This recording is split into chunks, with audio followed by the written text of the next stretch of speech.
Deacon Sakari, we back at it like a crack addict. They done let them bruise in the dough in this wicked industry. Shine the light. They done let them bruise in the dough. Oh shit. They done let them bruise in the dough. They done let them bruise in the dough. They done let them bruise in the dough. We ain't going nowhere. Hebrews.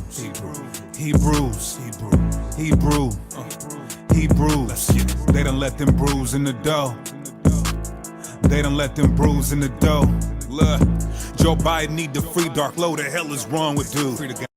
No Alamolek, but I got perfect vision in the dark. I'm a lexicon, I'm a megalodon, all my verses ripping them apart. Mosaic law, what the church is missing, it's the worst religion from the start. In my soul, where the word is written out, that circumcision of the heart. I'm rocking my fringes, I'm in Seattle, rocking like Hendrix. No industry gimmicks, you rappers the finish, I'm kicking it off the hinges. Throwing stones like you sinless till you get the finish. You should have repented in a minute, this truth is endless, they loving the image. I know what happened to Kim. What happened to Kim? I keep my pencil on point, no sharpener. Used to weigh pounds of troll, I lay down the flow like carpenters. She causing division in the sisterhood, I'm marking her. I'm preparing the way for the harvester, I'm a harbinger.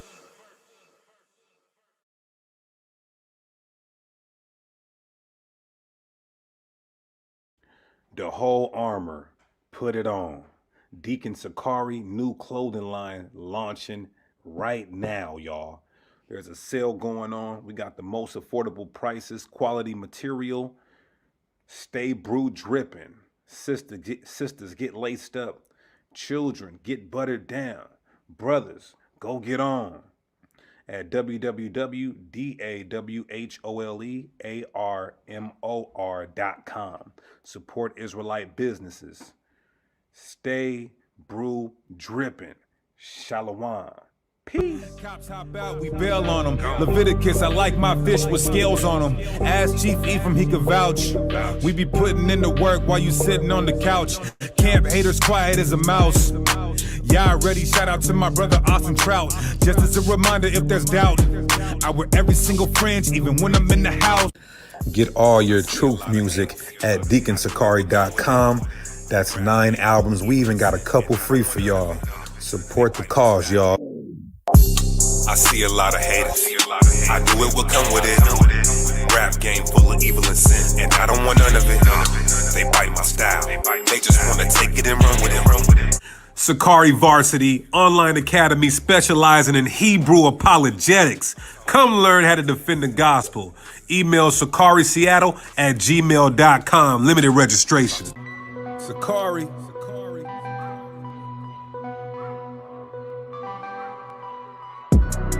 We are the children of the one Yahweh. The chosen. Ye are the chosen of the one Yahweh. And he has given his laws to us. Now everything belongs to us. We above all nations, all nations. What? Above all nations, all nations. Yeah. We are the chosen of the one Yahweh. Above all nations. We finally back on. Children's Bibles with black and brown images. I know a lot of y'all been waiting. A lot of people on back order. We still got some though. Put your order in before it's too late. I'm gonna start having them regularly, Lord willing, but get it in. Let's go. Hit me up, DM. Even your head wrap, stay dipped, stay brew dripping. All right, deaconsakari.com. All right, y'all, go to czyn.network. czyn.network. We done with Patreon. No more Patreon. czyn.network. You're going to get videos too hot for YouTube or early releases. So go sign up. Promo code Deacon Sakari. Promo code Deacon Sakari. Promo code Deacon Sakari. Not only do you get Deacon Sakari's content, you get Guerrilla Hebrew content, Hassad content, other camps putting their content on this platform. We need our own app, so sign up using promo code Deacon Sakari. czyn.network. It's our own app, our own platform. The white man can no longer subvert or hide or try to censor this truth. So sign up and get this heat. Promo code Deacon Sakari. Promo code Deacon Sakari. Promo code Deacon Sakari. CZYN. Praises. Get your commercial played here. Contact SakariSeattle@gmail.com. Introducing Super Thanks. YouTube has now added a feature where you can donate if you missed the live show by just clicking the heart button with the thanks on it. It'll be on every video. It'll highlight your comment to bring more attention to your statement. So if it's on your heart, super thanks. Shalom. Have you reached your marital ceiling? Are you experiencing irreconcilable differences, feeling alone with no Israelites near you? We are now offering individual and marriage counseling. We also offer family therapy, career counseling, and trauma therapy. Contact the Deacon Sakari at 442-341-1308. Shalom. Popping mollies and putting powder in your nostrils. We be in the trenches, needles under benches. We be giving them the gospel. I keep 12 Sakari members with me. We be moving like apostles. True. Some stices is dead traps, hair rascals. You still a thought though. The church don't even know the truth. They can even tell you an Israelite. Arabs selling you all the switches and the malt liquor or the Ishmaelites. You can show a nigga slave ships in the Bible, still won't get it right. Until the time's out, then a nigga gotta find out what them missiles like.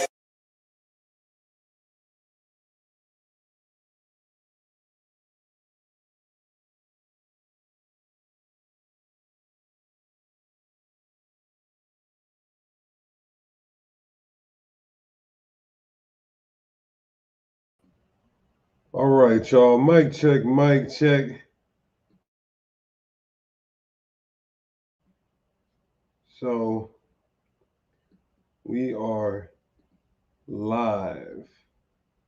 Mic check, mic check.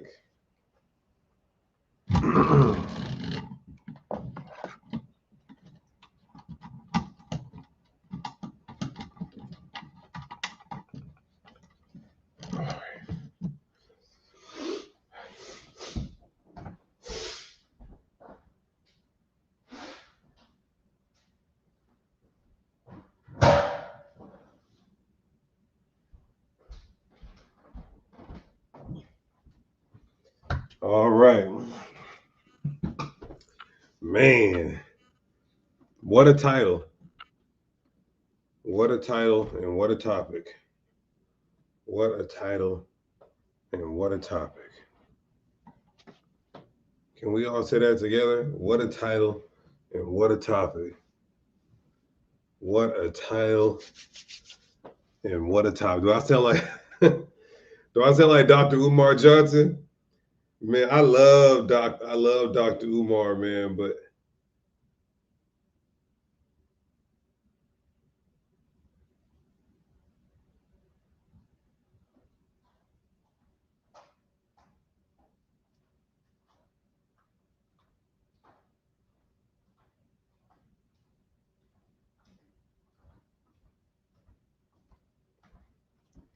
one second.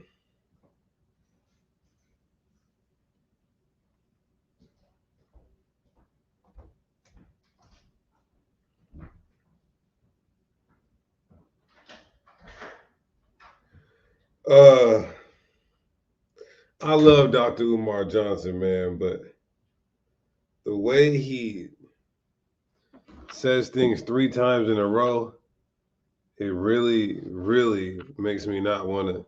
It really makes me not listen to him for real. He'd be like,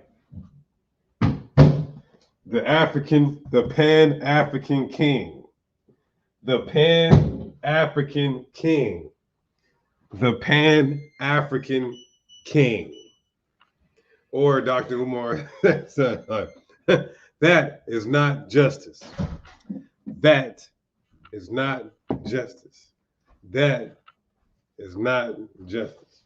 So Dr. Umar Johnson, he lost me as a viewer. I'm still a supporter. I like his message for the most part, but as a viewer, I can't. Please don't hit me with the triple entendre. Anyway, first and foremost, though, let's give all honor and glory to our Heavenly Father, the one who gives us life, who sustains us, who gives us breath, who oxidizes our cells, who keeps our heart beating, whose spirit is our life force, who protects us, shields us, who's our fortress, who's our refuge, who by him who all things consist, who is the glue to the universe. I want to give all praises to him, our Heavenly Father, of course, with the many blessings that he gives to us that we don't even know. Even if he doesn't bless us, he's worthy of our adoration, of our dedication, of our praise, of our honor, of us glorifying him simply because he is the most high God. So all praise to the Heavenly Father. And we do so by Hashem Mashiach Yahushai. This class might be a controversial one, but if anybody wants any type of smoke, let me know. That's why I have my own college. Sakari Varsity Online Academy, specializing in Hebrew apologetics. That's what I got to put in my Instagram bio. Owner of a college. Owner of black and brown only college. Yeah, so you see the title, How Does God Feel About Divorce? And I've been in this truth for so long that there's some sisters out here who have had 4 husbands by now. 4 husbands. I'm not talking about it at the same time, which is equally horrible, but one after another, after another, after another. You know, Yahushua talked about that. You've had 7 husbands, and the one you got now is not your husband. Yeah, I've seen it all, y'all. I don't think there's anything unique as it pertains to wickedness that I have not heard or seen in this community, and that's bad. We are supposed to be beacons of righteousness. We are supposed to be pillars of righteousness. We are supposed to be advocates for righteousness. But the Christian church can't say, oh, you guys are hypocrites. You guys act like you're righteous, but you're wicked. No. All you got to do is type in YouTube, child molestation in church or rape in church. And there is, you can just keep scrolling until you die. That's how many cases there are, I promise you. So please do not come for us about some of the wickedness that is in our community that we expose and condemn and that we are against. So this title is like, in a movie, in the exorcism movie, when they bring the holy water or the cross and that homosexual pope that tries to cast the demon out, and the demon, he sees the pope and the cross and the holy water, and the demon's just kind of like,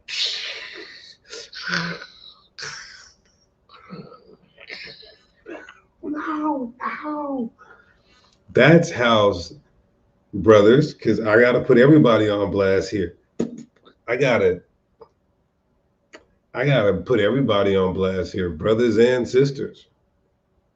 This type of title and conversation, I'll be lucky if we get more than 350 viewers at once.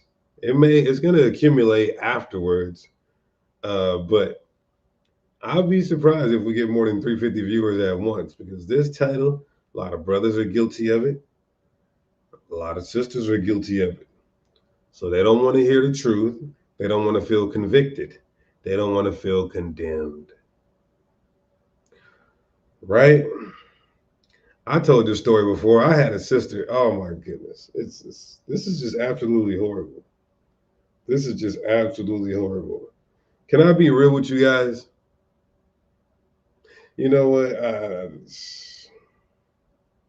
Here's what I'll do. I'll speak in third person. Can y'all hear me? Oh. Hold on. Mic check. Hold on. Mic check. Okay. So what happened? One second.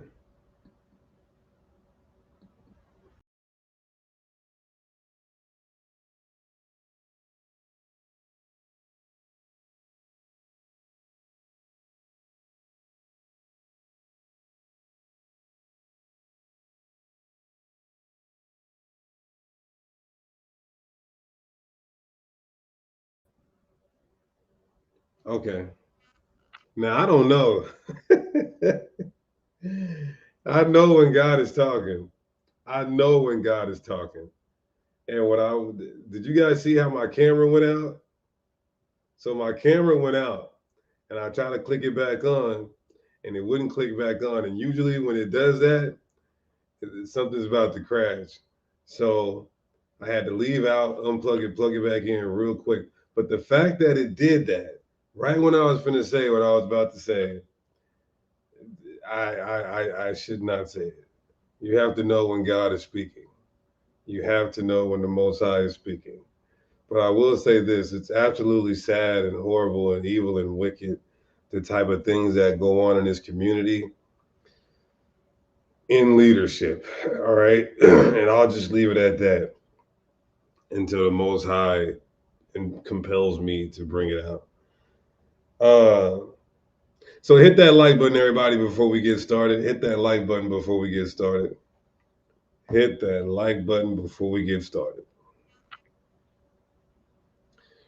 How does God feel about divorce? Before we get into how God feels about divorce, let's just establish something. Let's establish something. What is marriage? Because in order to know how he feels about divorce, you have to know how he feels about marriage. What he sees in his eyes is two people being married. You understand that? So that's how we're gonna lay it down. That's how we're gonna build it up. That's how we're gonna build our premise. Is before we can understand how God feels about divorce. When can you divorce? How does a divorce even looks? What happens after a divorce? And please don't let me forget about these questions. I'll definitely take some questions because I know there'll be a lot. But before that, let's talk about what is marriage in God's eyes. Oh, see, these are good questions. And I wasn't even thinking of it. I literally just thought about what happens after divorce. What can you do after divorce? Also, she said, can you divorce? Can an Israelite man divorce a heathen, or can an Israelite woman divorce a heathen? Let me write these down. And when I open it up for questions, somebody remind me because those are good questions.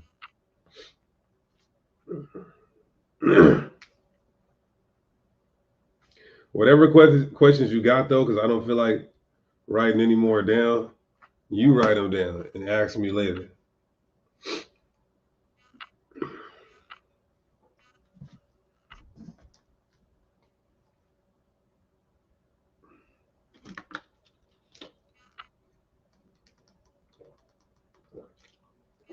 Hernan just asked a day. Hernan just asked Katrina, can I be your king for a day? What? Herndon Direct just says, can you be a sister's king for a day? I'm hoping you give some context on what you're saying here.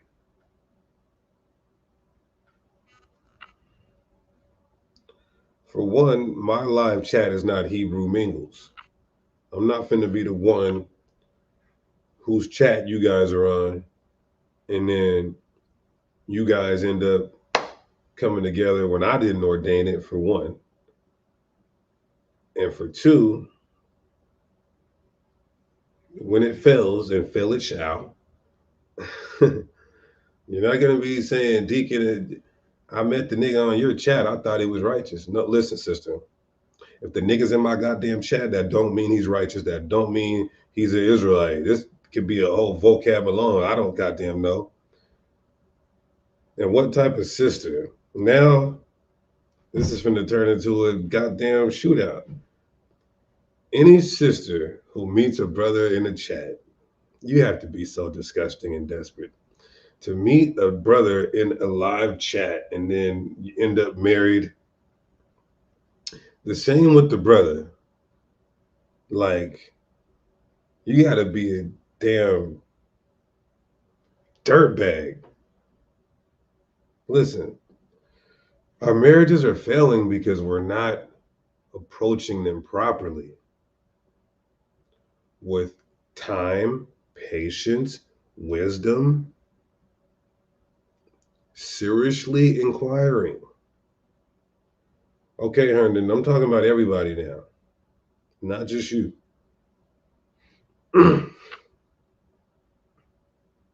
That's the reason why our marriages are failing. Excuse me.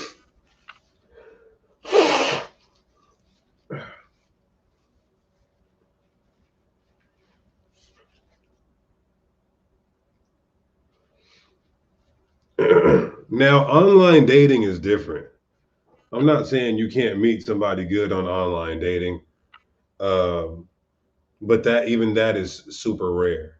I'm talking about a live chat, Facebook Live, Instagram Live, YouTube Live. That's ridiculous. All right, so before we talk about divorce, let's establish this marriage thing, and then we'll get into divorce, and then we'll get into some of the questions that you feel like I haven't covered. When can you divorce? What warrants divorce? So on and so forth. Bars, right? So let's share my screen here. Let's share my screen. Somebody says, I want to answer this though, because this is incorrect. Somebody says, since the punishment for fornication is death, and fornication is the only way to divorce, is it fair to say that the divorced person is dying at least? Well, every instance of fornication is not punishable by death. Okay? Every instance of fornication is not punishable by death. For example, if your wife sends nudes, or if she is a stripper or got an OnlyFans, that's a type of fornication, but that's not punishable by death. You understand that? So let's continue here.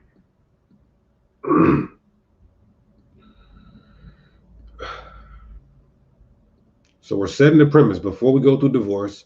We're setting the premise on what is marriage in the eyes of God.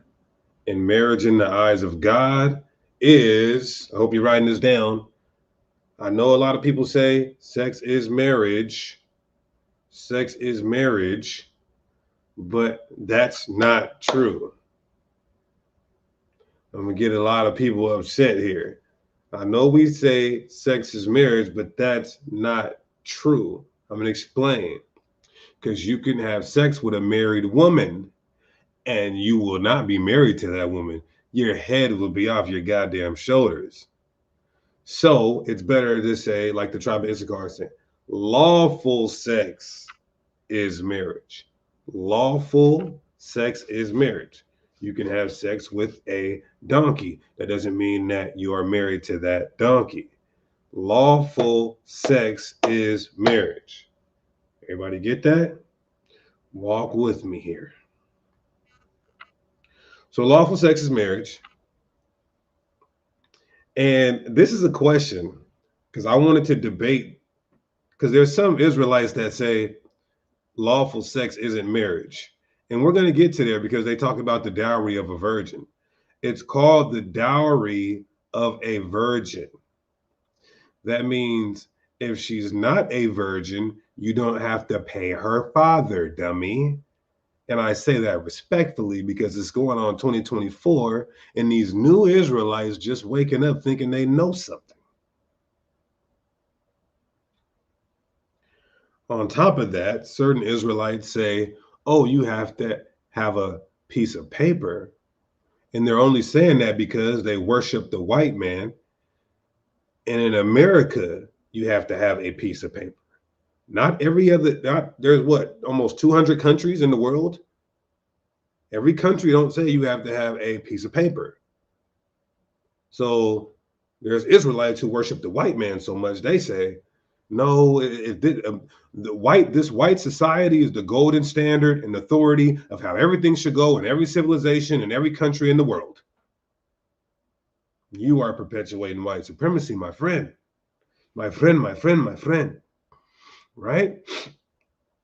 So I always ask brothers a question because I wanted to debate this topic.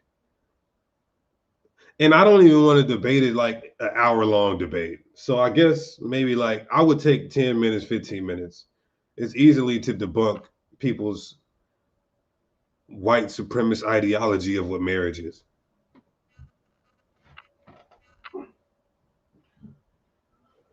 But I always wanted to ask a question to certain Israelites that believe Mr. Batista says, why are we commanded to? Because God commanded us to. Somebody said, why are we commanded to write a bill of divorce? Because God commanded us to.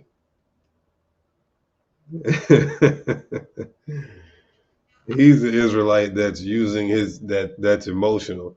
So because I know emotional Israelites, his argument is, because I heard it 1,000 times already, because I'm the triple OG. So he's going to say, well, doesn't that mean we should have a bill of marriage? That's you superimposing that into the Bible. And I'll give you $1,000 if you can show me the phrase bill of marriage in the Torah. You can't. Anyway. Okay. I thought you were a scoffer and scorner. But yes, for a bill of divorce, you have to give paper document. I'm speaking of marriage right now. We'll get to divorce in a second, sir.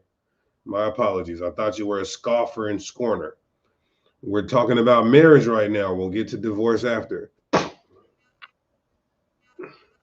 But I always wanted to ask somebody who believes you have to have a piece of paper to be married.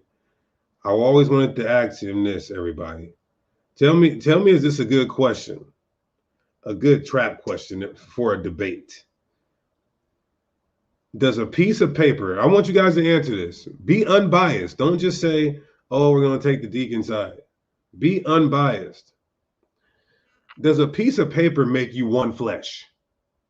I want everybody to just sit on that for a second while I walk away. Does a piece of paper make you one flesh? Think about that and then slap yourself.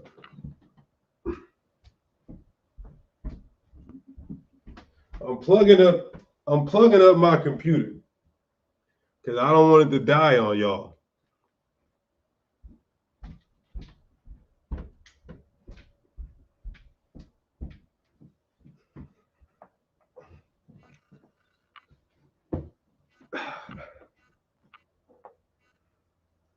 You see that? We can just end the live show. We can end the live show.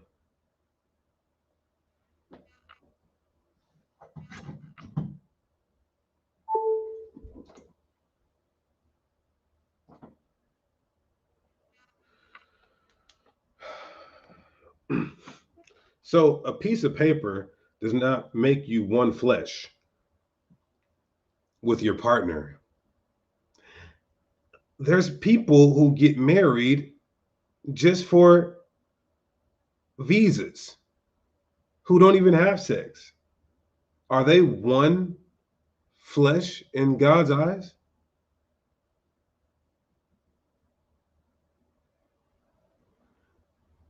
Somebody said, how did Lot's daughters have husbands if they never knew men? That's a good question.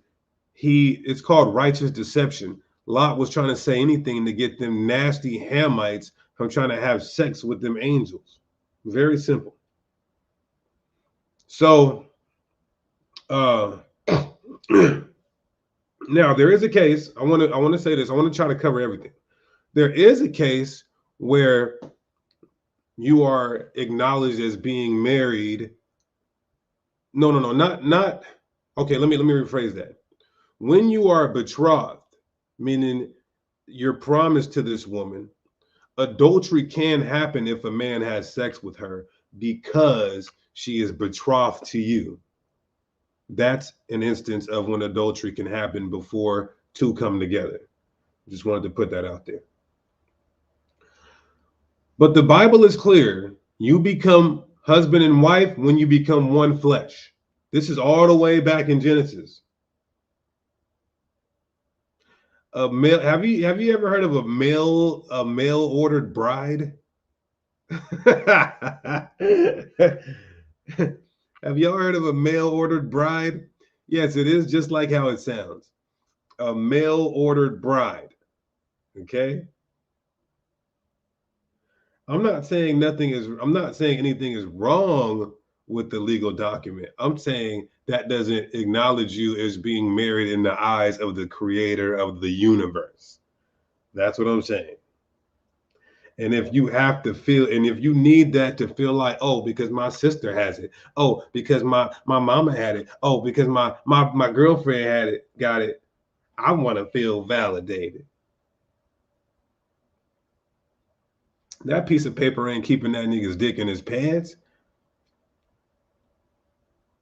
I don't know why sisters think a piece of paper in the ring is going to validate them. Yeah, benefits, okay. There's also something called a power of attorney in the will to keep these white folks out your business.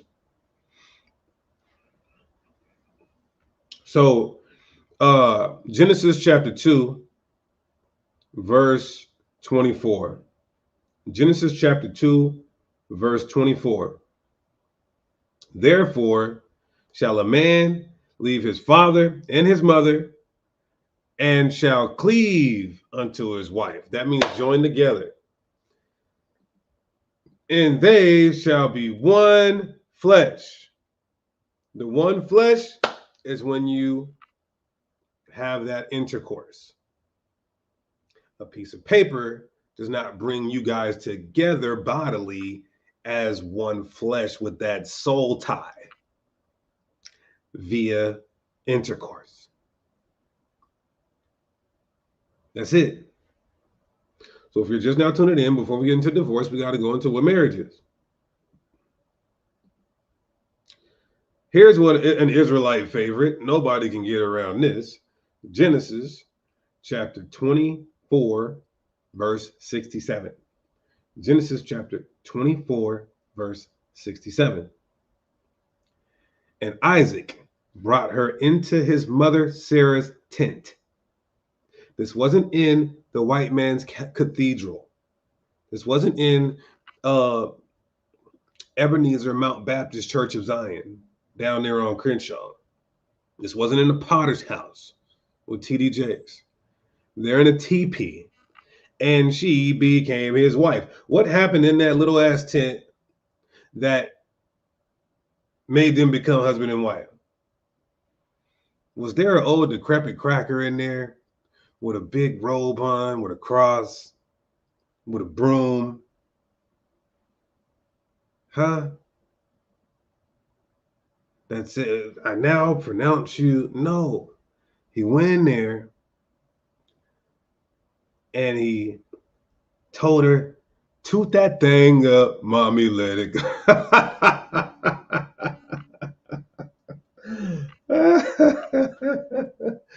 All right. I'm going to just laugh at me. You know what? I'm so happy it's Wednesday night because you guys are turned down anyway. Everybody's all convicted and feeling condemned because you probably are guilty of this, So y'all are turned down anyway. I'm gonna turn myself up. Right? I ain't tripping. I'm gonna turn myself up. But anyway,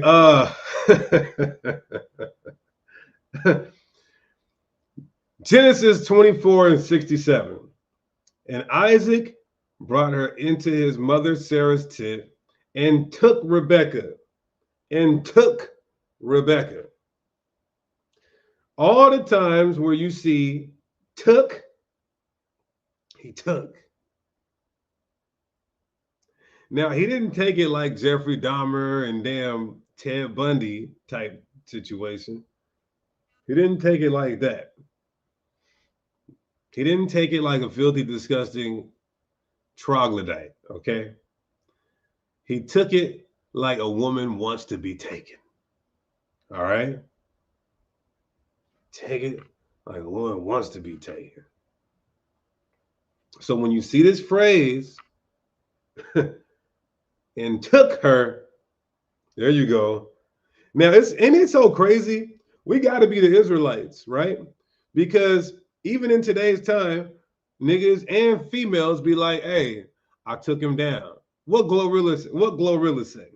I don't know her, nigga. I just took that nigga down before.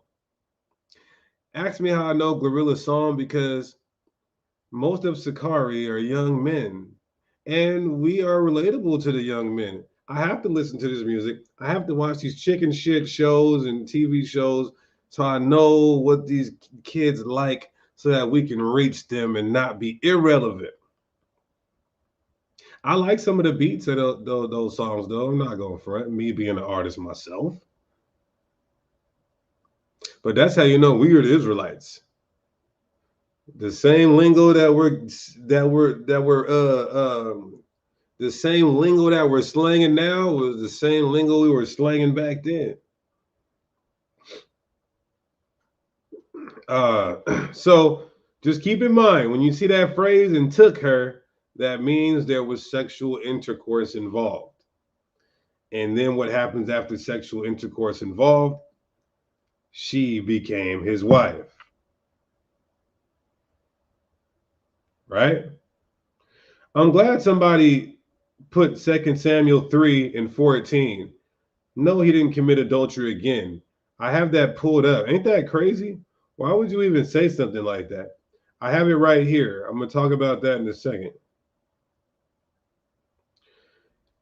Can I cover everything before I just lose it?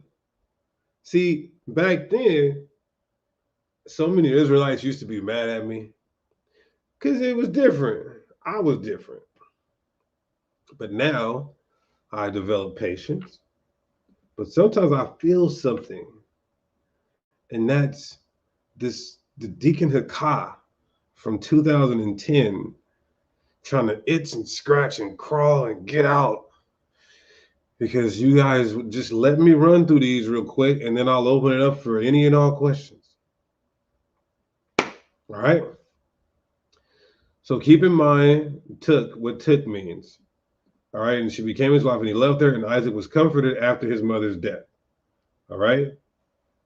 Proven lawful sex is marriage. Let's continue. In Genesis chapter 38 and verse 2. Genesis chapter 38, verse 2.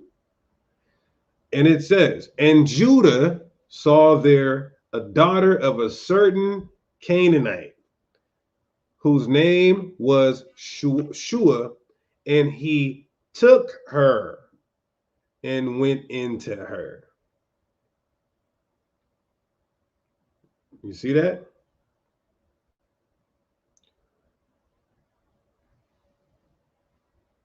Now, what version is that? Why does it say that there? Hold on. Why does it say that there? I don't know what. Oh, that's the BSB. I like that translation. Look at this. Where's it at? Okay, I'll just read it from over here. There we go. No, right here, right here. Look at this translation. It says, there Judah saw the daughter. Now, I want to say this, though. Because I want to say this to everybody, please. It's very important to teach that lawful sex is marriage. Because once you understand that, see, some silly ass, soft ass, oh, I want to say certain other words, but some soft, emotional women think that, oh, you guys teach that just so you could go and have sex. And it's like, no, we teach that because sex is so important when you understand that it's marriage and it comes with consequences. If you do not uphold it and honor it, you will be judged and harshly. Please let's understand that. If we stress the fact to our people that sex, lawful sex is marriage, they will think twice about it. About doing it so casually and freely. Can I be transparent with you guys? I want to be transparent with you guys. The water for the $2 donation, brother, for keeping a $2 drive alive. Let me be transparent with you guys. If I wanted to right now, and I want you guys to understand what I'm saying. I know there's young teens and kids that watch this, so I'm not going to be graphic. But if I wanted to right now, knowing that lawful sex is marriage, right? I could probably have 15 wives right now. You know what that means, right? Well, for one, it means there's some sisters out there that will give it up pretty easily. But for two, it means that that's not what, for one, not only a leader in the community, but any Israelite man should not be using the lawful sex as marriage to just be what we call in my hood to be Dickie Dan, to be a lick 'em low lover. We cannot take this occasion of liberty of knowing that lawful sex is marriage to be Dickie Dan. You have to have power and control your privy member. You understand that? That's where you acquire, it's called acquisitional power that some of you men will never get out there. Right? So, with that being said, Epic Deacon rant, another Epic Deacon rant for the books. But I hope it was a good rant. I hope it would help somebody.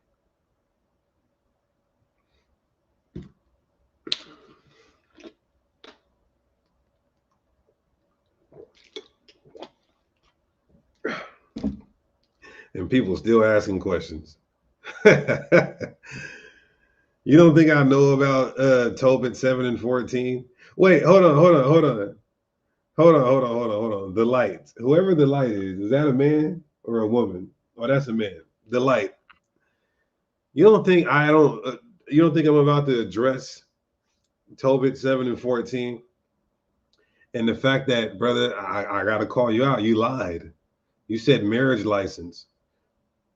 I will delete my whole YouTube ministry if you can show me in Tobit where it says marriage license. So hold your questions until the end, please and thanks.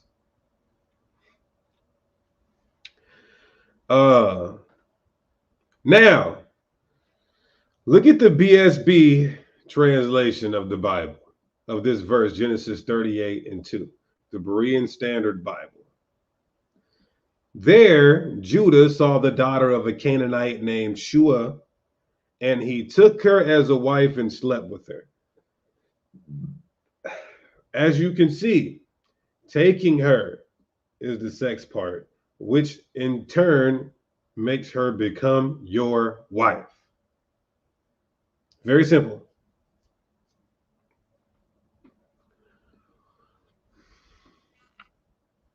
Now, I'm gonna come back here. No, you know what? I'm gonna answer somebody's question and even one of my questions.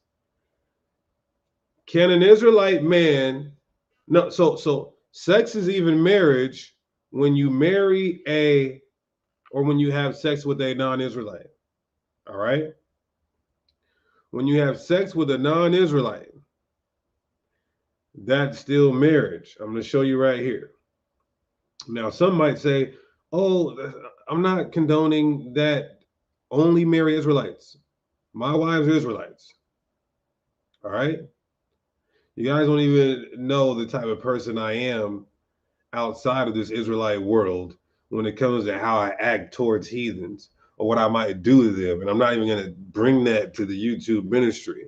But my name is Deacon Hakah Gawayam. In the ancient Paleo Hebrew, that means to smite heathens, smite non-Israelites.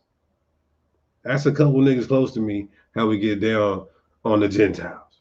Now, I'm not condoning the unions of Israelite men and non-Israelite women, although this is something that happened within the Bible. You heard?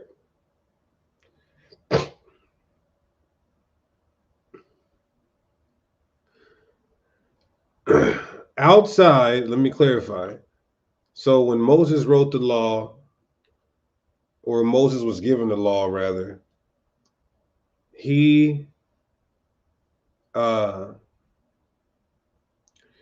God gave him a law that we couldn't marry the 7 Canaanite nations. So after Moses, an Israelite man can marry another nation, just not the 7 nations of Canaan. So let's just read how when you have sex with a heathen woman who is not married, she is considered your wife, but you are not bound to her for life like you are with an Israelite.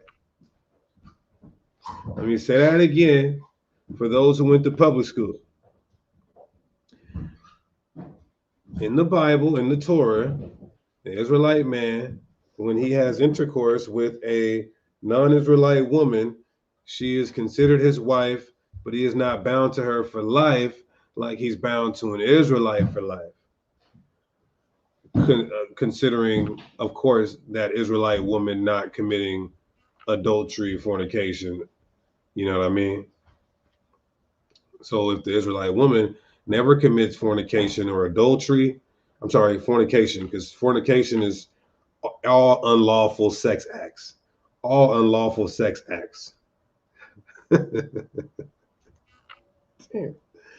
I swear, man, Israelites, I can see why we went into slavery and white people want to kill us.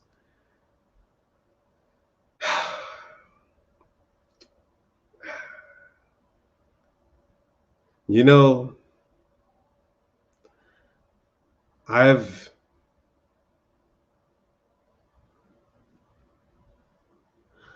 been in the truth for a while, and I want to thank the Most High for the longevity, and I want to go longer. I've heard, this isn't even me being prideful. Please just sit back and listen. I've heard literally to the point of exhaustion every single thing that you guys are going to say. Everything.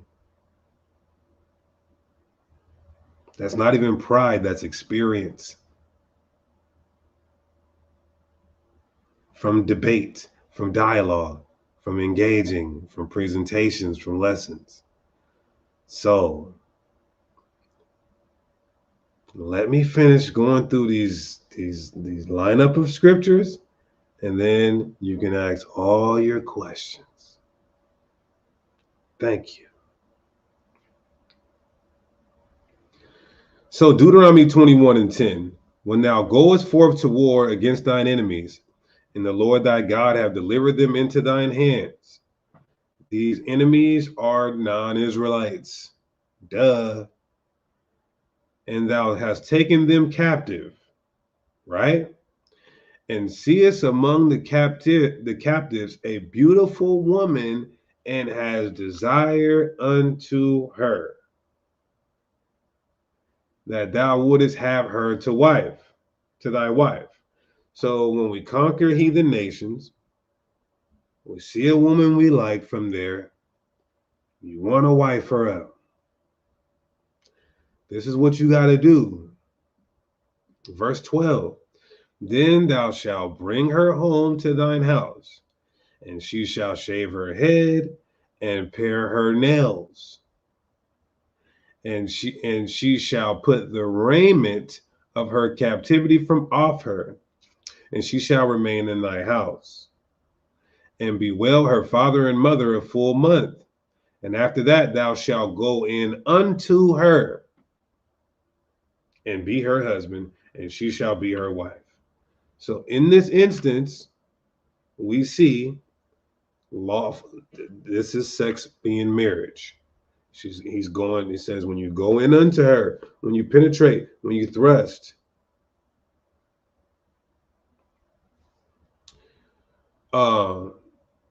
then she becomes your wife. But here's the difference between her and an Israelite. The difference between her and an Israelite woman is, for one, I'm just going to bring out verse 14. And it shall be that if you have no delight in her, then thou shalt let her go whither she will. So if we were dealing with a heathen back then, we followed these proper protocols: cut her hair, shave their nails, put her in some decent clothes, let her stay in our house for a month, let her mourn. Then there would be the intercourse, and that would make her your wife. But if you had no delight in her after some point, then what? Then thou shalt let her go whither she will, but thou shalt not sell her at all for money. So you can let her go, but you cannot sell her for money. And even then, she does not get a bill of divorce because she is not on the level as an Israelite woman. That's deep. You see the ethnic hierarchy here? You see the ethnic hierarchy. The Israelite woman, she got to get a bill of divorce. The heathen woman don't have to be given a bill of divorce. Thou shalt not make merchandise of her, because thou hast humbled her. All right? So I'm just giving an example. Somebody asked a question, what about divorcing heathens? Yes, we are not bound to them. And Genesis 34 shows you that our women are not bound to them with Dinah. Y'all can read that on your own time. Our women are not bound to the heathen. Now, let me just make this clear. If an Israelite woman is with a non-Israelite man, she cannot have sex with another man while she is with that heathen man, albeit it's a shame. It's still a shame to her. So if an Israelite woman is with a heathen man, they are one union, even though it's a shame, the Bible says, for her to do that. But she's not bound to him for life like she is to an Israelite man. But she cannot have sex with another man while she is with that heathen man. And you can't touch her, or it is adultery. Adultery is a what? A universal law. How do we know that?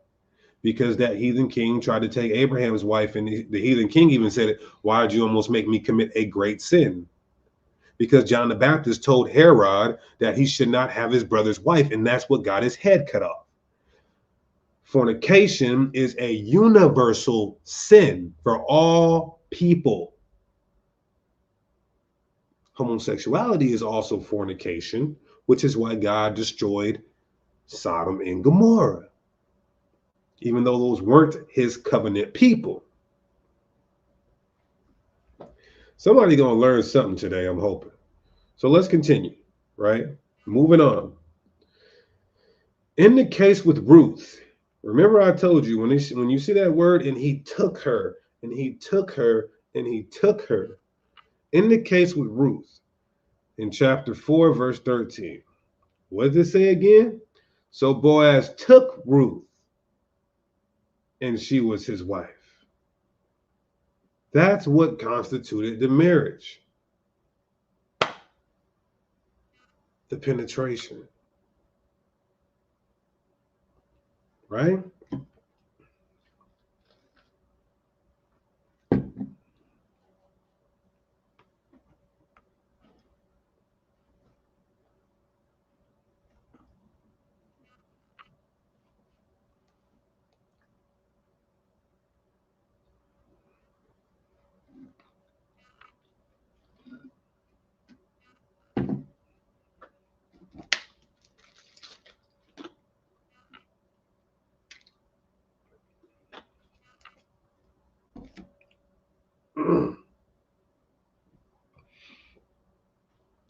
So Boaz slept with her, and that made him his wife. And it seems like the Bible is saying the first time he slept with her, he got her pregnant. And the Lord gave her conception. You know what? Wow. This is a miraculous birth. This is what you call in Christian terminology a miraculous birth. Good. So we have a miraculous birth here. Just because there's a miraculous birth, it doesn't mean that that person is divine. So that's another cut on the so-called virgin birth.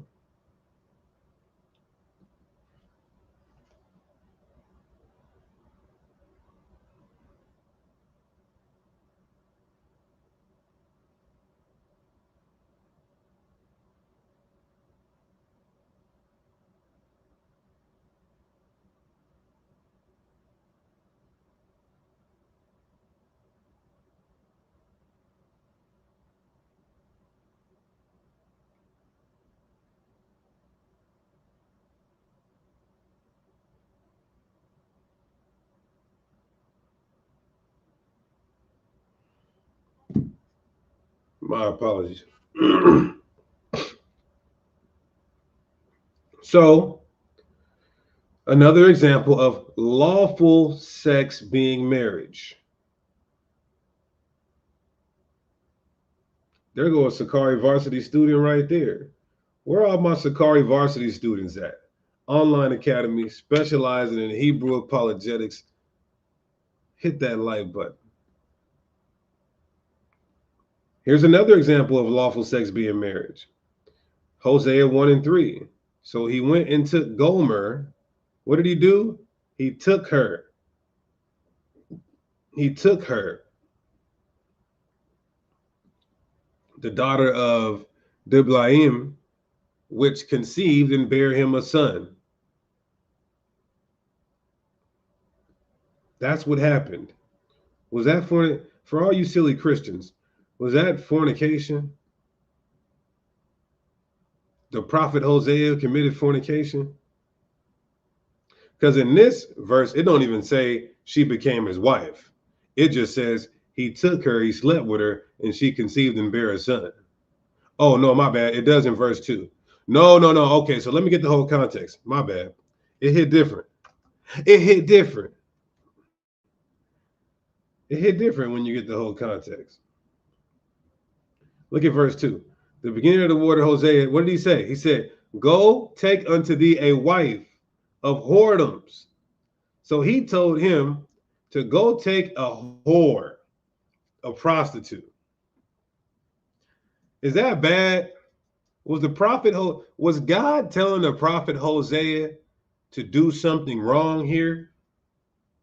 Some of you might say yes. Now, let me be clear on this, please.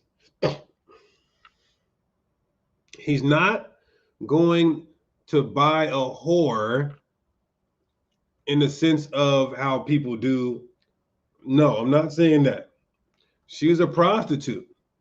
But God is telling her to go get this prostitute, turn this goddamn whore into a housewife. Like every man at Sakari does. All right, give them brothers a hand.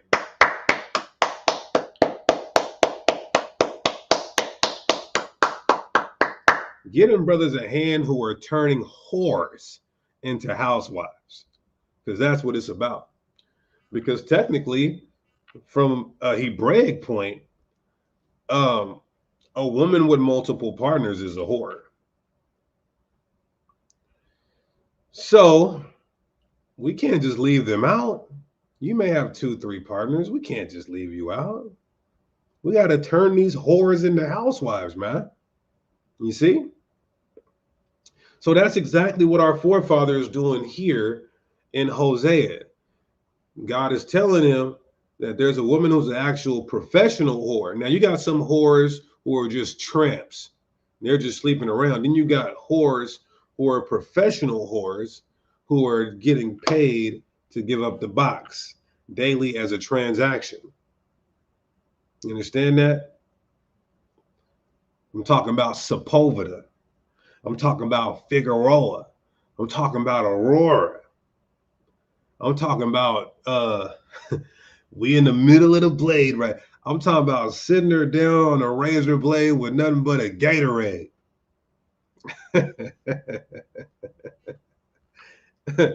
So, just to be clear, I don't want you nasty, lustful Negroes to think God is saying it's okay to go to the whorehouse and pay a woman for sex and then go home and your dick fall off, your wife's vagina fall off. No, I'm not saying that. No, that's prohibited.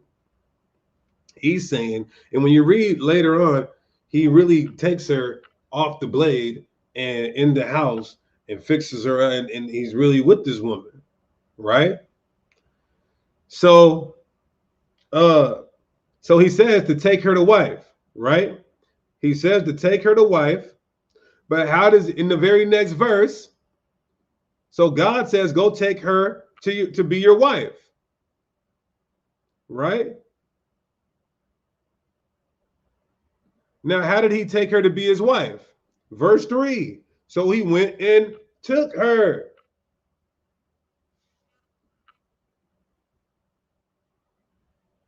And when he took her, she conceived. So what does taking her mean? The sexual intercourse. That's how she became his wife. You understand?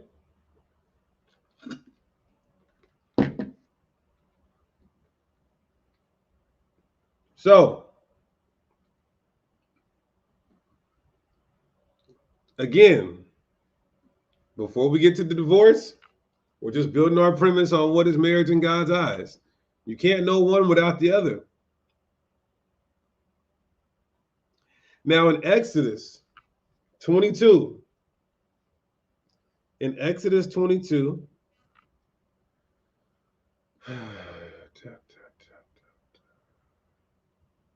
okay.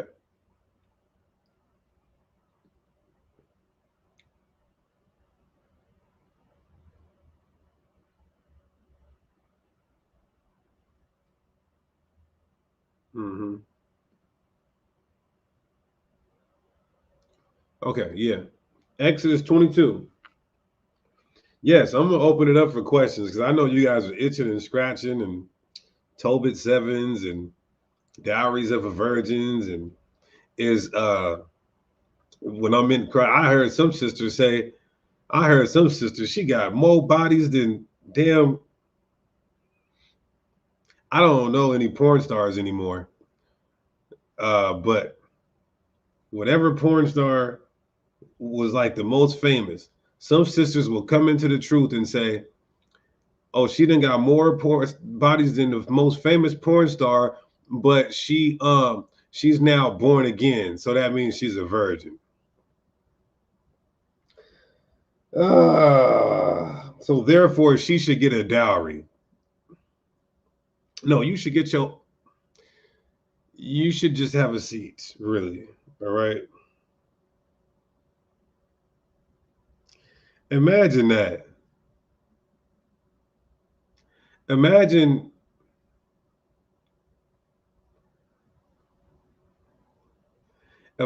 having a car. Imagine having a car, right? That you put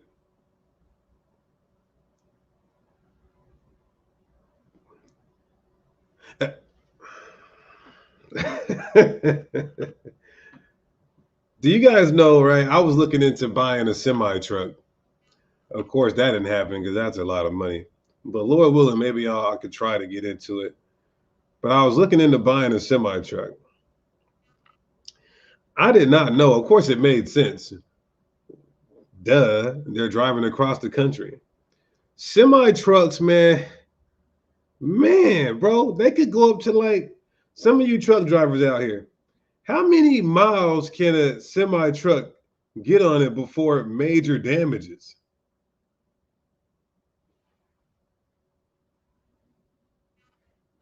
Some of you, my CDL brothers.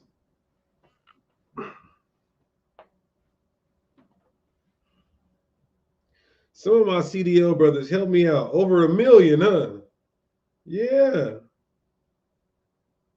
1 million at least, millions. So you guys know where I'm going with this, right? So for a sister to say, I done flat-backed all my life, you know, when I was young, I was a bobcat. When I got older, I was a cougar. And now I'm born again, so I'm a virgin. That's the equivalent of saying that you have a car and you put semi-truck miles on that car. I mean, 18-wheeler miles on that car. And then you just say, all right, I'm finna pray. You go to sell the car to somebody. And then you're telling somebody that I prayed over the car. When you guys make the business deal, I prayed over the car, so the car is new. It's new, basically. I prayed over it. The car believes in Jesus. Matter of fact, it's a Dodge Spirit. It's ridiculous. Stop.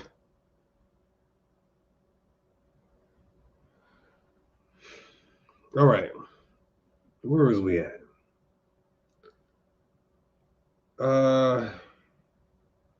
Okay, here we go. Exodus 22 and 16. Exodus chapter 22, verse 16. And if a man entice a maid that is not betrothed. What does the word entice mean? You game her up. You put the riz on her. Who knows what the riz is? Remember I told you guys, I got to watch these TikToks and all of these stuff because I got to know what these young kids are on nowadays. Y'all know what riz is? Yeah, the riz is this new thing that the young kids is calling, is basically game. Yeah, it's basically spitting game. So I didn't know that until a few days ago. Now I'm out popping it. I'm popping it like I've been rizzed up. I'll riz you up. I got all the riz. I got all the riz. I got all the sauce. Right? So entice just basically means you meet a girl, you riz her up, right? She's not betrothed. But listen to this. And you lie with her. You lie with her. You have sex with her. He shall surely endow her to be his wife. So when you have sex with her, there's no violation in that. She's becoming your wife, but she's a virgin. So there's something that has to be done. You see that? So there was no violation in him laying with this woman who's not betrothed, this virgin who's not betrothed. She's a virgin. There's no violation there. Now what it's saying is, all right, you laid with her. There's no violation there, but you need to go and pay the father his money. You understand that? Now watch this. Because I hear some niggas, let me tell you how evil a nigga is, man. And some sisters want to be evil like this too because they want different dicks up in them. I'm sorry, I just got to be real. I'm going to explain why. They want different feelings, different pieces of flesh in them. I'm going to tell you why. Because verse 17 says, if her father utterly refuse to give her unto him, he shall pay money according to the dowry of the virgins. So some brothers will say, if you have sex with a virgin, the father can refuse to give her to you. That's a goddamn lie. I'm going to explain to you why. Because if that's the case, the father can continue to refuse and continue to refuse and continue to refuse and continue to refuse. And now he's prostituting his own daughter. Let's say he refuses. Let's say this happened 7 times and he refused. He can't continue selling a woman who is not a virgin. So he would be put to death. He would be wrong. And the woman would also be wrong as well. That doesn't happen. That can't happen. So all this is saying is, look it, all we got to do is read it. If the father refuses, you still give him the bread. If he says, no, I don't like it, I was trying to save her for somebody else, or I just don't like you. You're not in my camp. You're not in my group. Even if he says, nah, I wasn't with it, you still have to give him the bread. That's all it's saying. It ain't saying that he can say, nah, you guys are not finna be husband and wife. I am not. No, I'm disannulling it. No, he can't. I'm going to prove that too with another precept. We're going to prove exactly Leviticus 19:29. Do not prostitute thy daughters. Do not cause her to be a whore. Because then you're going to try to sell her for the dowry of a virgin. And then remember, there's a law on that they can tell if she wasn't a virgin or not. Then what? She going to get killed in front of the whole town and your ass too. So let's prove that though. In Deuteronomy 22 and 28. Deuteronomy 22 and 28. Let's prove that if a virgin has sex with a man, they're married, and whether the father agrees or not, he can take the money, he can throw the money away, he could throw it on the ground, he can pay tithes with it. He still cannot disannul that one flesh. Deuteronomy 22 and 28. And if a man find a damsel that is a virgin, remember, 20 bodies under your belt not getting you the dowry of a virgin. I can't believe some of these Israelite niggas be saying, oh, no, he got to pay to marry you, sister. What?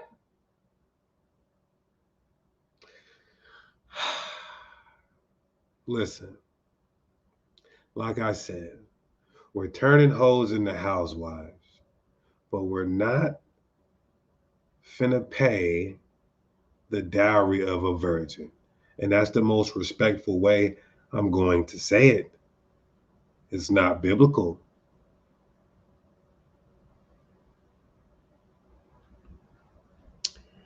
So if a man find a damsel, verse 28, that is a virgin, which is not betrothed. So she's not promised to anyone, and he lay hold on her. Some people say, oh, that means he graped her. That means he graped her. No, that does not mean grape. That means he took her, just like it says right here with Isaac. And he took her, just like it says with Judah. And he took her, just like it says with Boaz. And he took her, just like it says with Hosea. And he took her.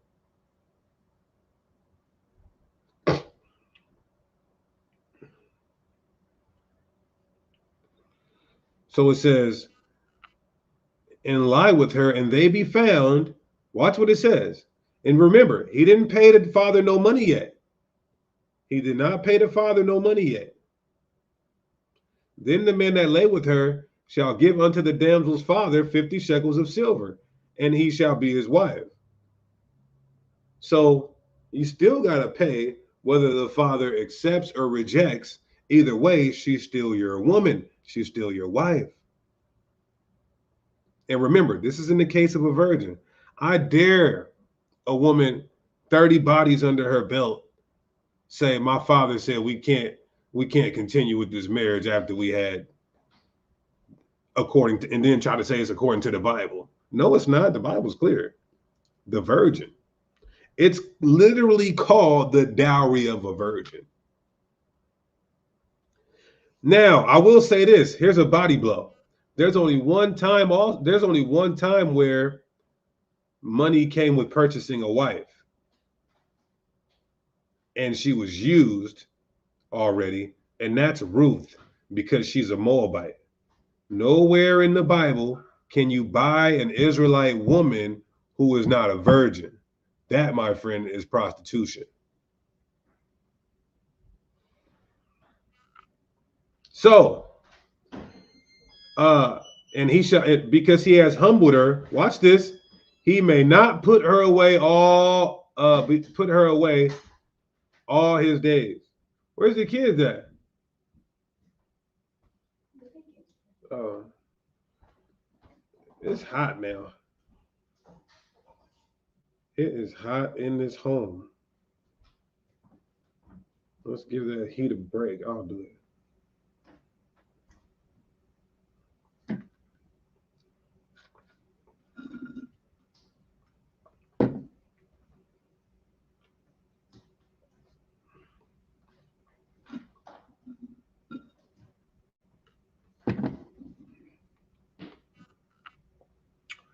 We've been an hour and a half already. Boy, time flies when you're having fun. All right, moving on though, because I want to harp more on this dowry of a virgin.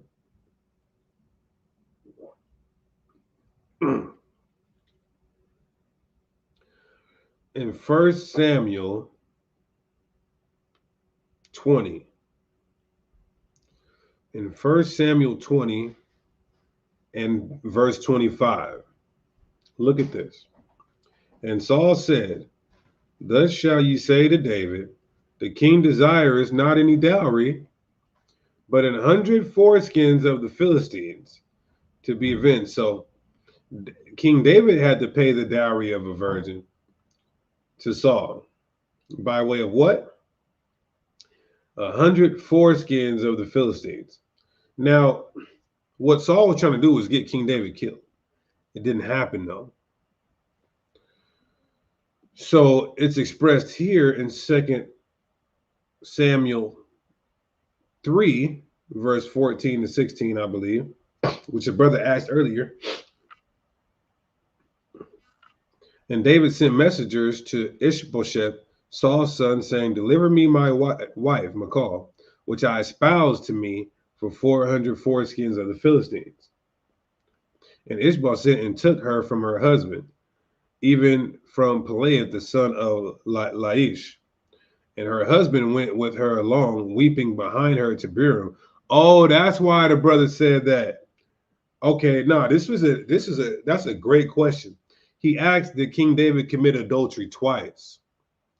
So he's asking that because Saul did something wicked. Saul espoused, remember I told you, in the law, it's adultery if you're promised to a woman and another man sleeps with that woman.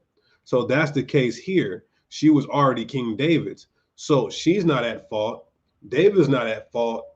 Really, who's at fault is Saul and this man, whether he was privy to it or not. That's how the law works. Let's say in ancient Israel, a woman lied to you that she was single, but she was married, and you were found laying with her. Do you think if you went to the judge and said, the Levitical judge and Danites, Levitical priest rather, and Danites, and you was like, yeah, man, you know, she lied to me. That don't matter. You're getting beheaded. You understand? So now let's deal with divorce. So we built our premise with what marriage is in God's eyes, and that's lawful sex. Of course, there's an intricate instance where if she's a virgin, you're still married to her, but there's a protocol that, you know, you pay the father. Why do you have to pay the father? Because you're taking away from his household that woman provides for his daughter provides for his house, whether it's cleaning, whether it's helping out with the other kids, whether it's anything you're taking away from the household, right? So let's deal with divorce now, because I know that's why everybody's here. Women want to know how they can get free from their husband, and the husbands want to know how they can get free from their woman. But the good thing about the husband and the woman is, the good thing about the males, that they could exercise the law of polygyny, which means what? Now, I know your sister's going to get mad. I am just listen, I teach this. Do not create an environment to cause your wife to run off and then be judged, right? That's ridiculous. But I'm just trying to cover all events, all situations, all right? So don't be mad at me. But a man could say, I don't like my wife. We're having problems. I can't put her away because she didn't commit any fornication. We could kind of have a separation, but even with a separation, the Bible says you guys both have to agree on that, which we'll get that in a second. But you could say, all right, I'm tired of her black ass. Yeah, you can get a new wife. You can get another wife and still have her. And, that could either be good for you or bad for you. So you could have now two pillars of stress. You could either have a pillar of stress here that you're already dealing with, and you can have a pillar of rest, the new one, or the new one can turn into a pillar of stress. So, and you can have two pillars of stress. That's a luxury that a man has in a horrible marriage, but it can backfire as well. Wait for the questions, please. I'm almost done. I'm gonna open it up.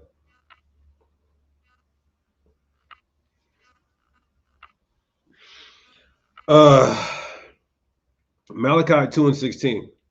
For the Lord, the God of Israel, saith that he hates putting away.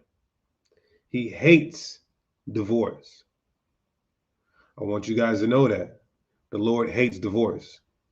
And divorce is very prominent and popular amongst this white supremacist cult known as Christianity. That's the highest rate of divorce is in Christianity because they don't believe in the Bible. I always say this: Christianity is not predicated on the Bible.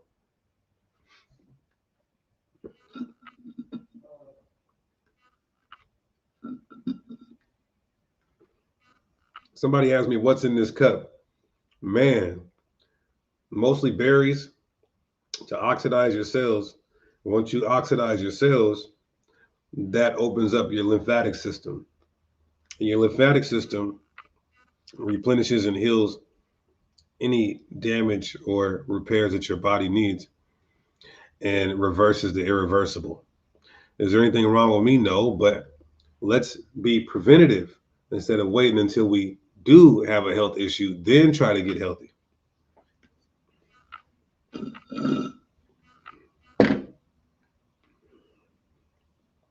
All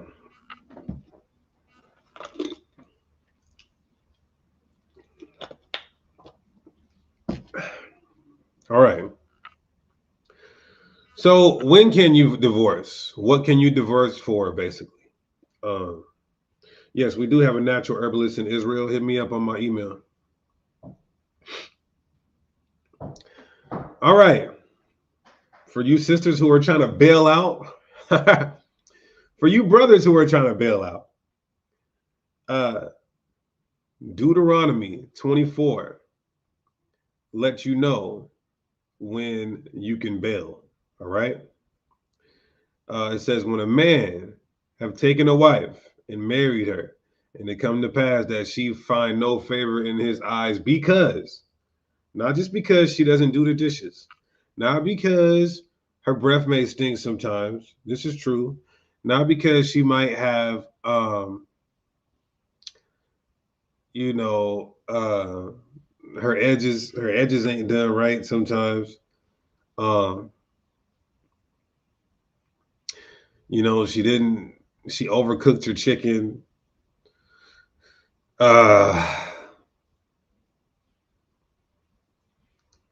She didn't want to give you no tender loving care a couple times. But this is the reason. It says, because he had found some uncleanliness in her. Some uncleanliness in her. So at this, and what is uncleanliness here? When you go into it, is dealing with some type of fornication. So if a man does find some type of fornication, he can then divorce you. Well, what are some type of fornications? It talks about it in Leviticus 18. I believe all the examples of fornication are listed here. Let's read the NIV because it's probably more simplifying. Right? No one is to approach any close relative having sexual relations. Now, we know we can deal with the cousins part. We know we can deal with the cousins. But like close relatives, that is grounds for divorce. The wife dealing with close relatives, that's a double offense. That's adultery, and that's fornication, or adultery, and I'm not going to say fornication, but there's two types of fornications being committed, right? If the brother does that, now let's say he sleeps with his wife's mother, and his wife's mother is single, right? The brother didn't commit adultery, but he committed fornication. That is grounds for divorce. Now remember, brothers and sisters, you can't just say it happened. You have to have hard evidence, empirical evidence. You can't just say, "Oh, I feel it. I came in the house and I could smell the sex in the air." That's not empirical evidence. He could have just got done cooking some taco meat. Have you guys ever noticed that sometimes taco meat has the same type of stench as a woman who have not took care of herself down there? Yeah, this class ain't for the faint-hearted. Not this one. This class ain't for the faint-hearted. You understand that?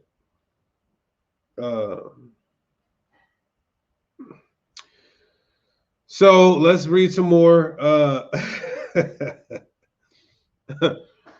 Verse 7. Do not dishonor your father by having sexual relations with your mother. We talked about that. She is your mother. Do not have relationships with her. Do not have sexual relationships with your father's wife. That would dishonor your father. So I'm not going to read, this whole chapter. I mean, I guess we could.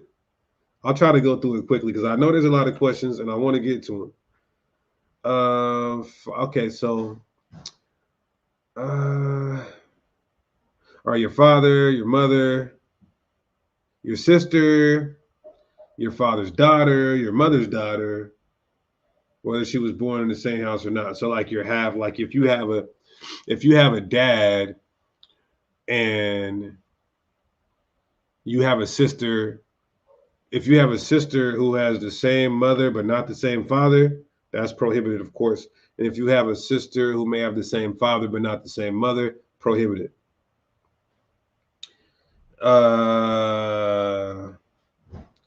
Do not have sexual relationship with your son's daughter, like with your granddaughter, of course, or your daughter's daughter.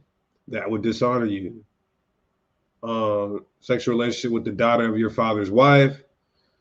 So your step sister prohibited. Your stepbrother, prohibited. Do not have sexual relationship with your father's sister, your auntie. She's your father's close relative. Sexual relationship with your mother's sister, your auntie on your father's side or your auntie on your mother's side. Yes, cousins, you can marry cousins, but I wouldn't advise you to marry a cousin. You're going to go to the anniversary, your family reunion, and they're going to pack you out. 14. So basically incest, homosexuality. So you guys might be asking, Deacon, what are all types of fornications? And I can just sum it up into these: homosexuality, bestiality, adultery, incest, pedophilia, and I believe there's one more. I might be forgetting. If any Sakari members can help me out. Those are all that sums up all of fornication. Adultery, homosexuality, which includes lesbianism. Yeah, necrophiliacs. Like sleeping with dead people. Exactly. Yeah, grape. My bad, grape. Okay, so let me try to run that again. Necrophiliacs, having sex with dead people. Grape is fornication. Adultery, homosexuality, which includes lesbianism, incest, and bestiality, and pedophilia. All right, so there's like 7. Any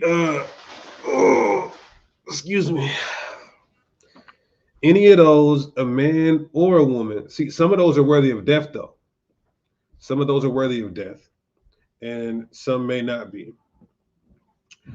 Some would just banish you and get you cut off from the congregation. So in either case, everybody, a man or a woman is not bound, of course, with empirical evidence. So I hate to break it to you guys, if you're trying to get out of there, those will be the only instances where you can get out of there. Hold your questions. Let me finish this real quick and I'll open it up, right?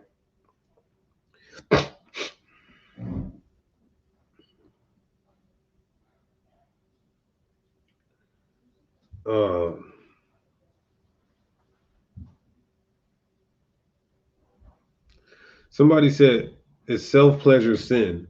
Well, we don't find that in the Bible or even in the Torah, because Torah is where you see where the sins are committed. Now, I will say this: self-pleasure can turn into sin. Let's say a woman is married and she's self-pleasuring herself while thinking about another man. She is now fornicating spiritually, not literally, but spiritually in her mind. That's why it says, do not covet your neighbor's wife. You understand that? Or don't, so that's the spirit of the law. There's the letter of the law and there's the spirit of the law. Or let's say a brother is self-pleasuring himself while peeking out the window next door to his neighbor's wife while the neighbor's gone and she just got the shower open and he can see her. And sin starts in the mind. So if he is pleasuring, if he's damn in the window looking at her tearing his meat down, while the husband is gone, that is fornication. Now, fornication, though, spiritually is not grounds for divorce. If you're thinking of it in your head, it's a sin, it's off, but that's not grounds for divorce. The Most High will punish you for it. The literal fornication is what warrants and has grounds for divorce. Understand?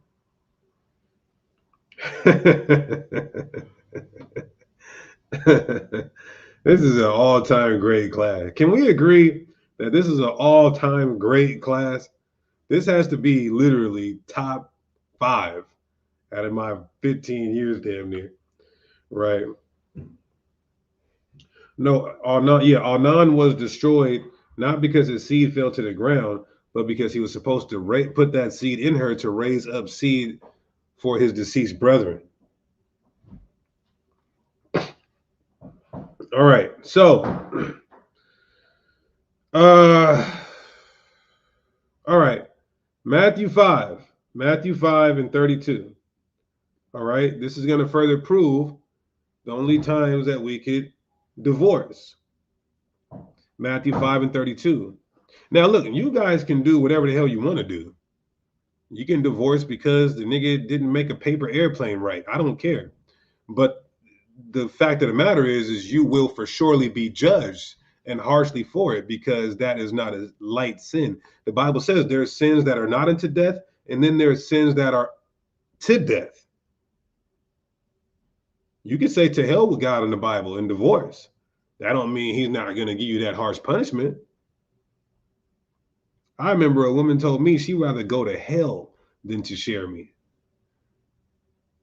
So there are some sisters who will say, I don't care. I'll take a missile. I'll take the lake of fire. I'll take shame in the kingdom. I'll take my whole family and daughters being tortured by martial law troops leading up to the World War III and in quarantine camps and concentration camps rather than be with this nigga. Now that's fine. That's on you. But God promised that he would deliver a judgment, and the wages of sin are death. That's a promise. So Matthew 5 and 32.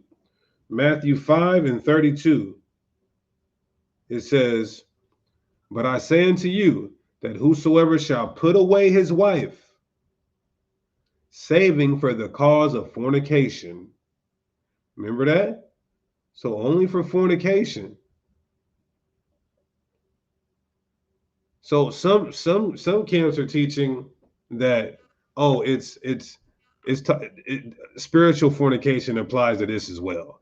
Like if your wife is in the Quran and you're in the Bible, you can divorce her. That's what Christ is saying. That is so evil, man. I'm not going to front to you. That's evil as shit. Because all through the Bible, we have unbelieving wives and unbelieving husbands. I already have it pulled up right here, but I'm going to come back. 1 Corinthians 7 and 14. For the unbelieving husband is sanctified by the wife, and the unbelieving wife is sanctified by the husband. So we have unbelieving spouses. Just because your spouse is an unbeliever, that is not grounds for divorce. Somebody said Rachel had an idol.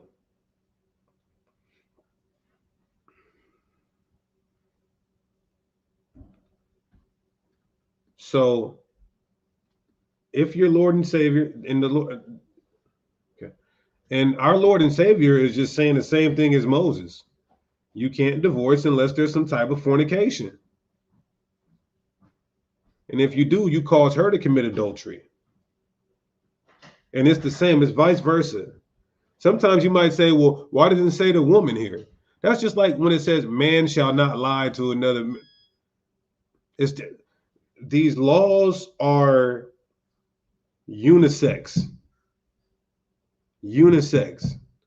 Yes, the Bible is more patriarchal, so it's always referring to the man, and when it refers to humanity, it says mankind, but it goes both ways. Dwayne Israel, I'm almost done. I'm gonna answer all these questions, right? Because I know there's a lot. Let me run this up real quick. So you cause her to commit adultery. How? Because if she marries another man, she commits adultery. And therefore the blood is on your hands. So you are guilty of adultery. Let me say that clearly. If you divorce your wife for anything other than fornication, and she marries another man, that he's guilty and you're guilty. But she's not, because you were supposed to give her a bill of divorce and still take the blood on your hands, or let it only be for fornication. So it's not her fault. in Matthew 19:9. And I say unto you, whosoever shall put away his wife, except it be for fornication, and shall marry another, committeth adultery. So how are you committing adultery? You're not committing adultery just for marrying another woman. The adultery was expressed in Matthew 5. That's what he's saying, all right? It's not adult. The Bible is clear on what adultery is. Let's just bring that out real quick for those who are simple. Adultery isn't putting away your wife and then marrying another wife who's single. That's not adultery. Adultery is clear in the Bible. Leviticus 20:10. And the man that committed adultery with another man's wife. You hear that? He commits adultery. That's adultery. You sleeping with a woman who is not single. That is adultery. So in Matthew 19:9, the adultery isn't the fact that he went and married another woman. The adultery is because he put away this woman outside of fornication, and she's about to go remarry. Therefore, the blood will be on his hands.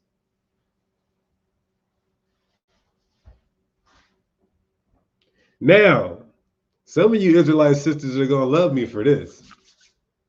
Some of you Israelite sisters are going to love me for this. In Exodus 21, there is a case where an Israelite woman can divorce outside of adultery. Oh, really, Deacon? Thank you so much. I hate this nigga.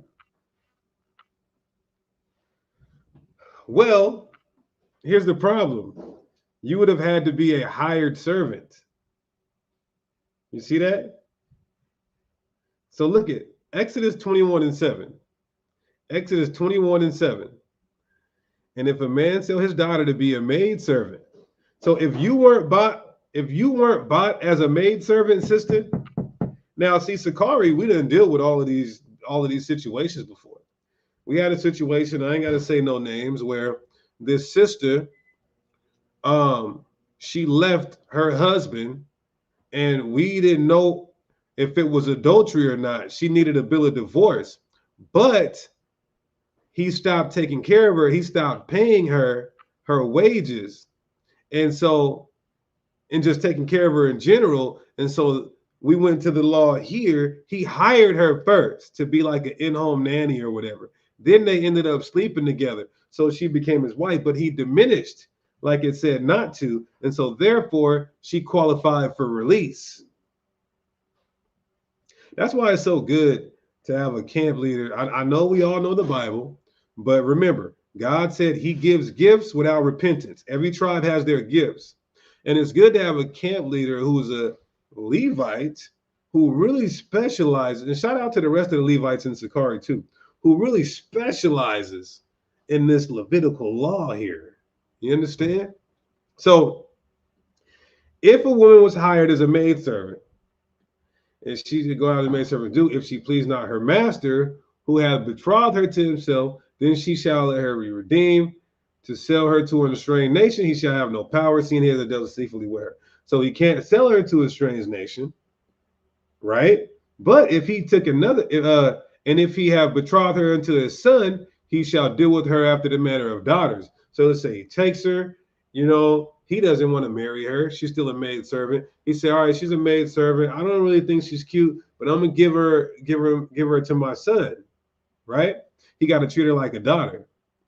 Now, if verse 10, if he takes him another wife, right? So let's say he hires this Israelite woman to be, then they start having sexual relations, they're married, but he takes another wife, right? Her food and her raiment and her duty of marriage shall he not diminish, right? So he has to still provide the food, take care of her, sleep with her. That's the duty of marriage. And he can't take away from that. And if he doesn't do these three unto her, then she shall go out free without money. So she don't need a bill of divorce, and she can dip out. Why? Because she was hired as a maidservant, and he didn't fulfill his way of the bargain. He dealt deceitfully with her. That's a contract. This is a contractual specific situation here. All right. So all you sisters, you can't use this. Don't just read from right here and right here. Get the whole context.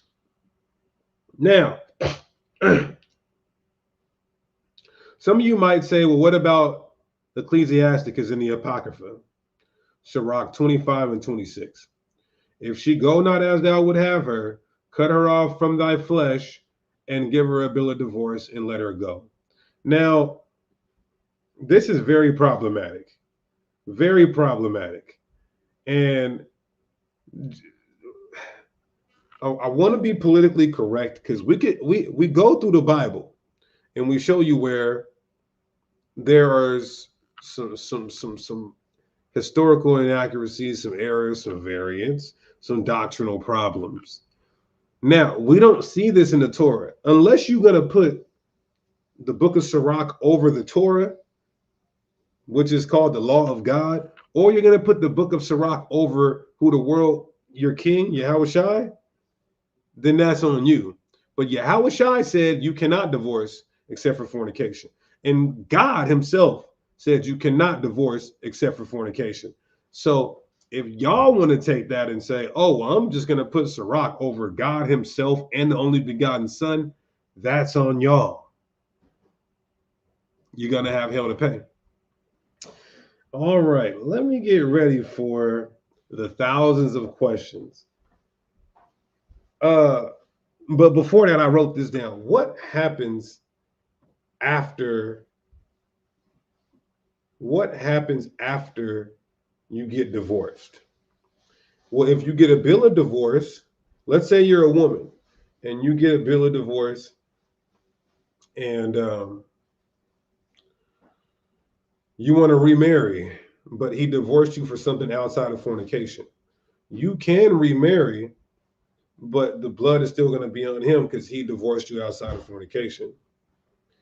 Now, if you don't get a bill of divorce, the blood is still going to be on him because he did not give you a bill of divorce. All right. So I just wanted to answer that. So let me answer some of these questions. What about sisters leaving because they disagree with polygyny? Well, if they stay unmarried, they're still in error because a sister has to listen to their husband. So they're still in error if you say, don't leave. I'm commanded you not to leave. And they leave, they're still committing a sin, but it's not a sin unto death. Now, let's say they leave you because they're jealous of another woman, but they don't remarry and they just die, then they're not going to get that capital punishment. But if they leave you because they're jealous of another woman and then remarry, they're going to get that capital punishment. Let me get my Bible here. Hold on.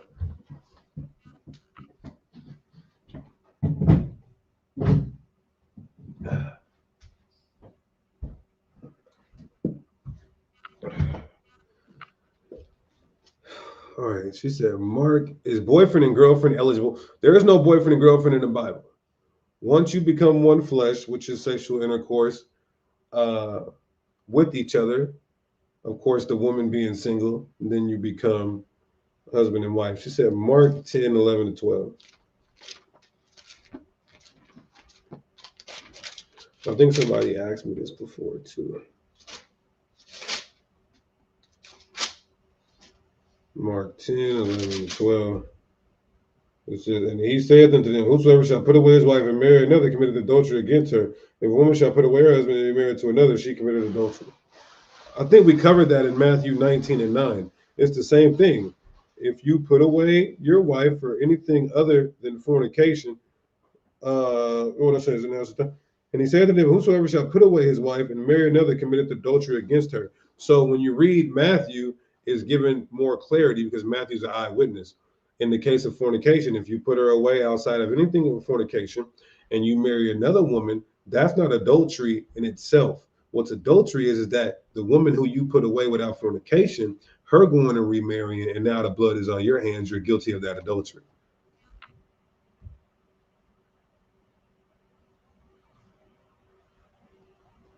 Oh, no, this is good. Actually, I mean, the Messiah is only saying one thing.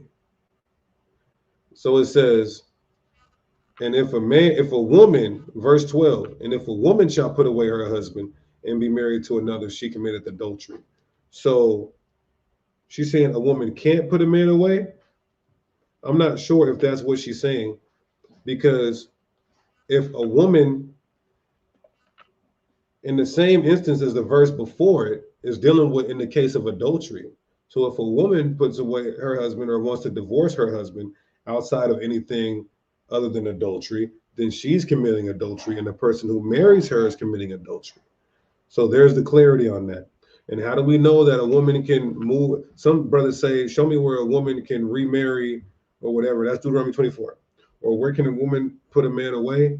Well, in the context of talking about fornication, so that's Mark 10 and 12. Now, in a lot of instances, let's say a woman is married and her man commits adultery. Well, he would be dead.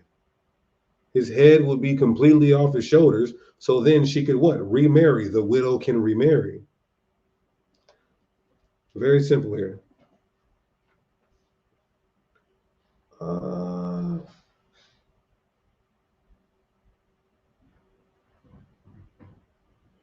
Yeah, so somebody said the one flesh before the truth. Well, before the truth, we are, when you come into the Messiah, you don't become a literal virgin again. But what does happen according to the Bible is that your past sins are forgiven.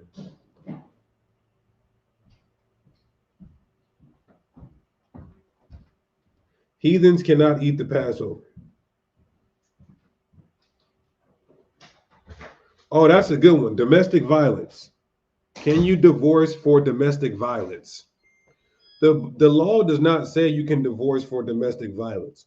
But what can happen and what should happen and what we prescribe is an indefinite separation, because somebody's life is on the line. Now, in that time, Lord willing, he could, get some counseling. Let's say he is the victim. She can get some counseling. Let's say she's the victim. He can get some counseling. They come together and they reconcile the situation. Now, he does have an option to give her a bill of divorce if he's the offender. But then again, he would be in trespass because that was something outside of fornication.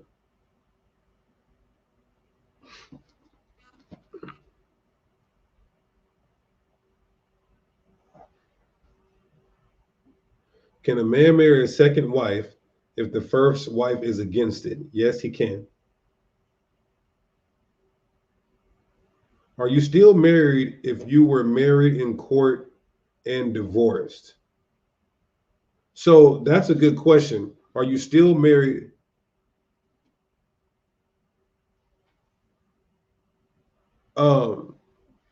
Are you still married? So, for example, let's say your husband committed adultery, right? And no, let's say, all right, because I've been doing a lot of hypotheticals with the men. Let's say a woman committed adultery, right? They were married by God's laws and the ways of America with a piece of paper. And in God's eyes, when she commits adultery, that marriage is null and void. He gives her a bill of divorce. But at that point, they're still married by that piece of paper according to the law of the land, right?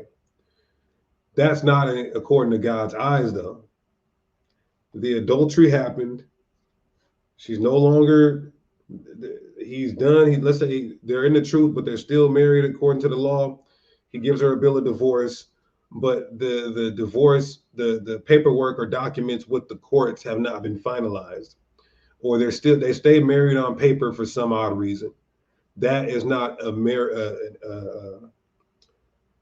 what's the word I'm looking for? A legit marriage in the eyes of God at that point.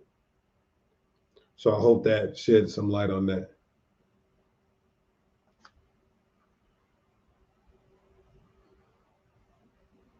Is courtship like betrothal? No. Betrothal is like, you know, the father's involved. You guys are engaged. There's you're promised to him or her.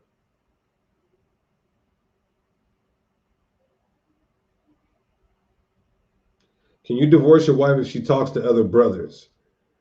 No, even though that's off. Now, if she's sending nudes, there's grounds for that.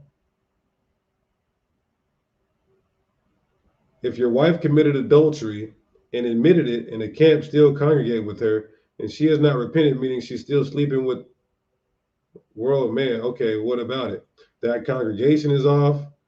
She's an adulterer, and the man she's with is an adult. I'm sorry, she's an adulteress, and the man she's with is an adulterer. Both wives can live in the same home as you or not.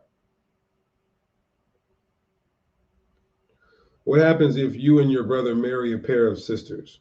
Your brother dies before having children. Do you still take your brother's wife as your own since you would have two blood wives? No. And you know good and goddamn well that that's far-fetched.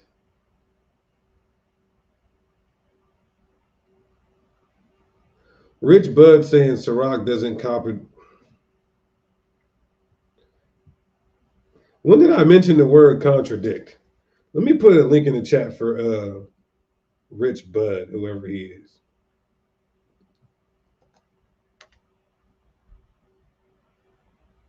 Rich Bud, I can show you some other contradictions.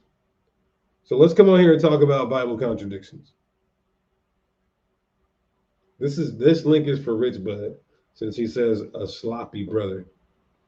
And we're going to have him break down Ciroc and then contrast it with Matthew 5:32. Concubines, how do we go about it? If she's not one of the 7 Canaanite nations, and also you're not bound to them forever, but it wouldn't be a sin. But I do not condone or endorse you going to do that. Go get you an Israelite sister. The difference between a concubine and a wife is there's levels to this shit. Also, one, you have to give a bill of divorce if there was a separation, a permanent put away, and one you don't. And 2, you're not bound to one forever, and 1 you are.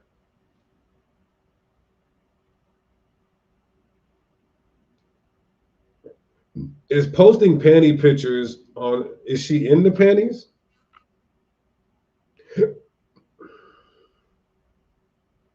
Oh, this is a good question. This is a good question right here. If the man is not in the truth and he says he's done and he ghosts you, never signs a bill of divorce because he doesn't think it's legal marriage, the woman is okay to remarry. But we cannot try to, you have to give it some time. You can't say he ghosted me for 3 days and so I want to remarry. You got to give it some time because you know how niggas is. They'll ghost you for a few days and they'll come back around. You got to give it some time.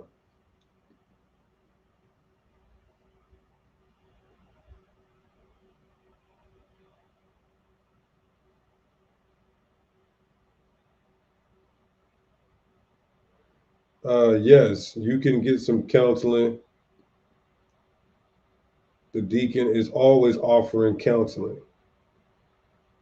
Yasharala Union, I would say no.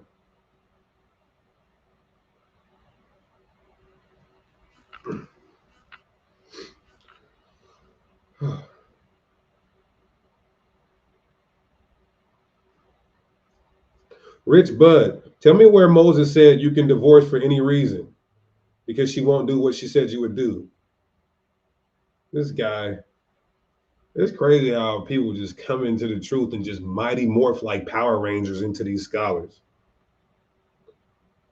If you have a child with a female, but you all split up because she was for the streets and not the mother figure, is it lawful? Yeah, child with a fever in which she lost. Well, who split up? If you have an unbelieving wife, she has to ghost you or commit some type of fornication for you to get rid of her.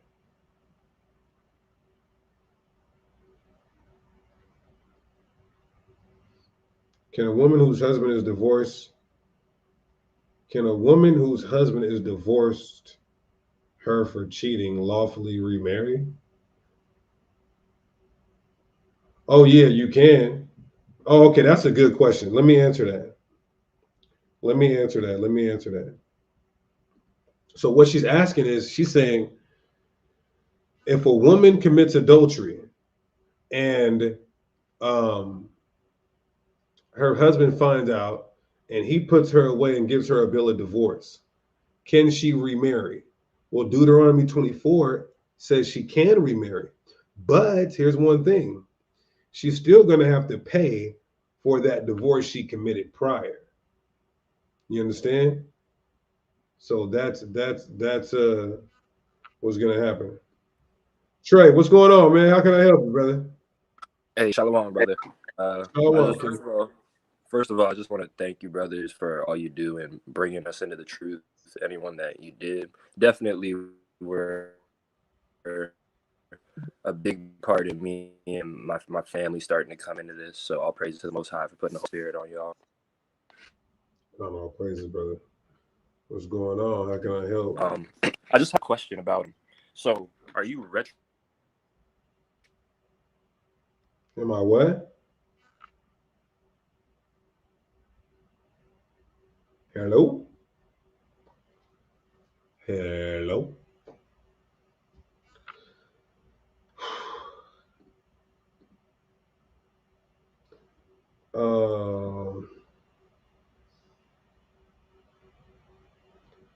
What else?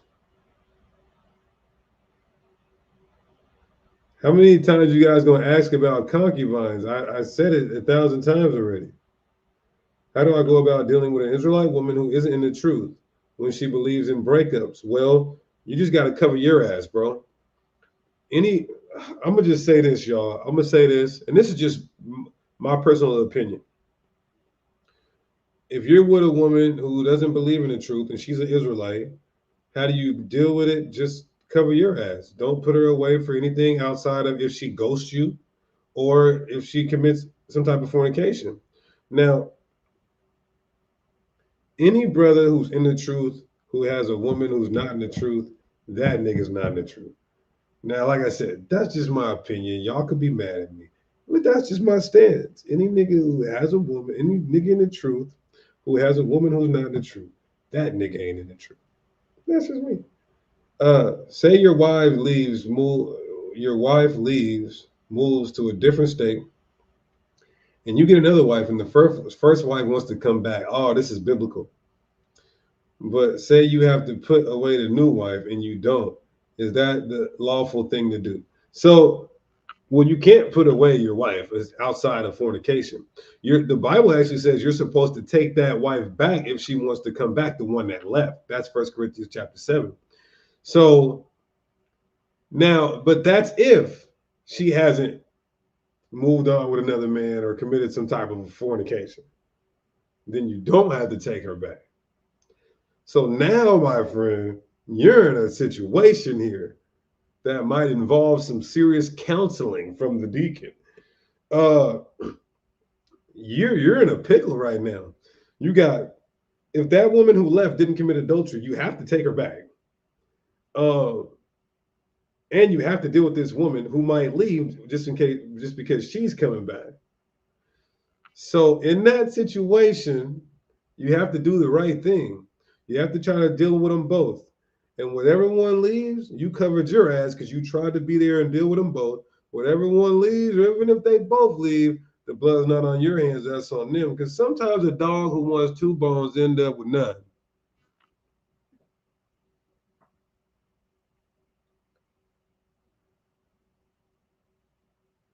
If she moves into her own place, you guys can live separately. That's fine. Now, if you don't want her to, but she still does, she's going against her husband, which is a transgression, but it's not a capital offense.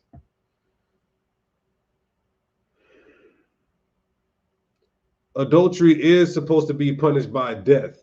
So, but in these times that we're in, so in the ancient times, adultery is punishable by death because we had our land, our sovereignty, our autonomy, right?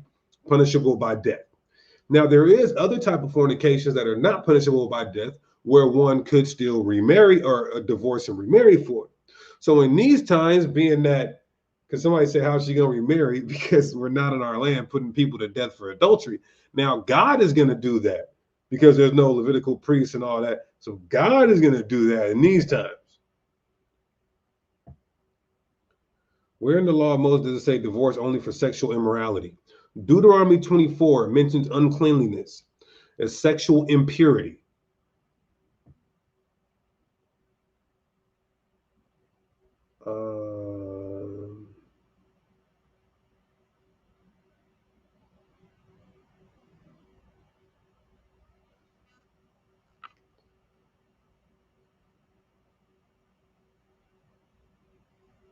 Yo, there's so many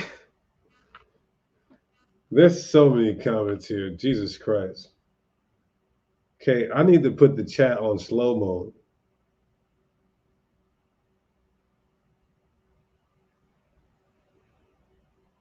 Somebody says, does the use of condoms make two people one flesh? Yes, you're still inserting your private part into her private parts. Damn. All right, look, I need to put this on slow mode somehow. I think I gotta log in. I'm gonna stay for 13 more minutes. Let me put this chat on slow mo real quick so I can just go back and answer some of these questions. Let me put this chat on slow mo.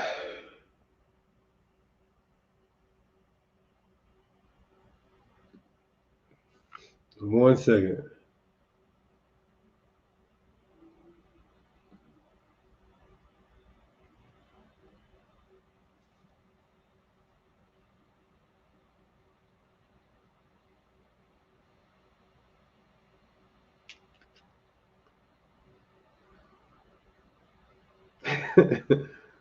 I wish you guys was like this when it came to like prophecy. You guys are just freaks. So let me see how I can do this real quick.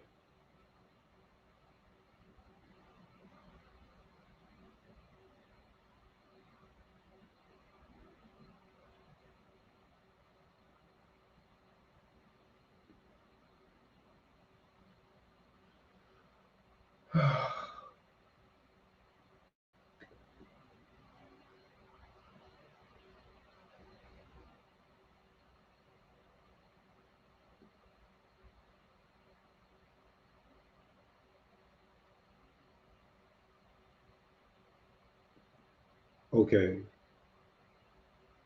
So let's see, live chat. All right, let's put it on slow mo. Slow mo for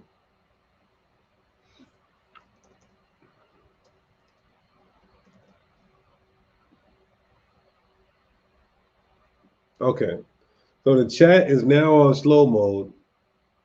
I am going to try to. Oh, no. Let me change that. You can send a question every. I got to put it on slow mode. I'm sorry, y'all. I got a lot of questions to answer. Okay. All right. So now let me go back here. You can't. Okay, let's see. Whew, Jesus Christ, help me, Lord. I got 11 minutes. Thank God. All right. All right. So let's go all the way back here. And deal with this here. Trey, I see you in the back chat, brother.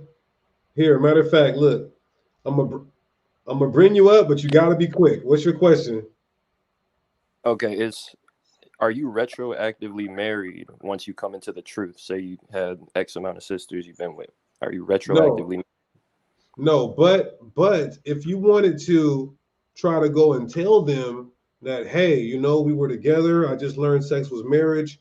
That's what I tried to do, and they all was like, "No, nigga, we're out of here." So I They're mean, gonna be like, "Boy, yeah, what?"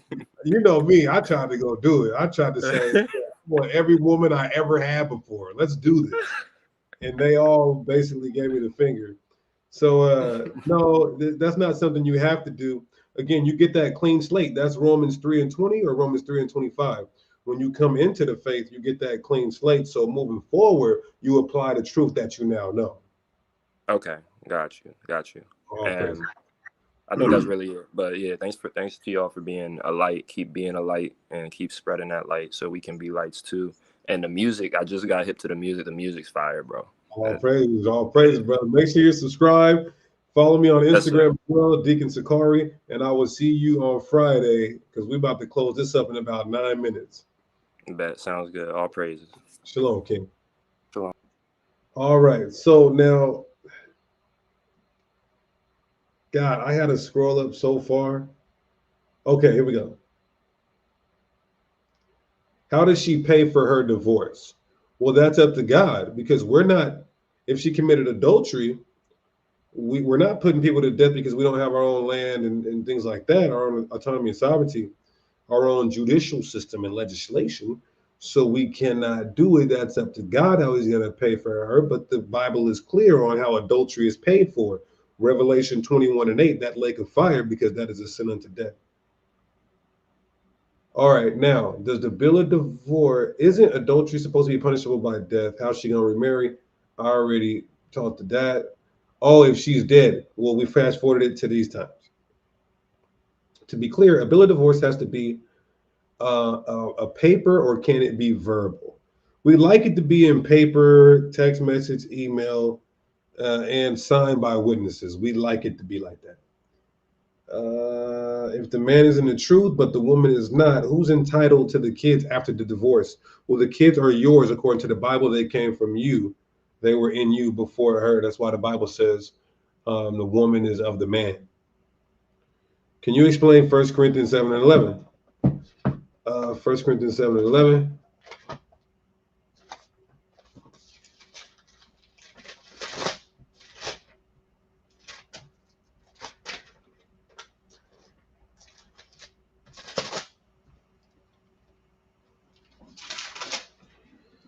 All right, 1 Corinthians 7:11.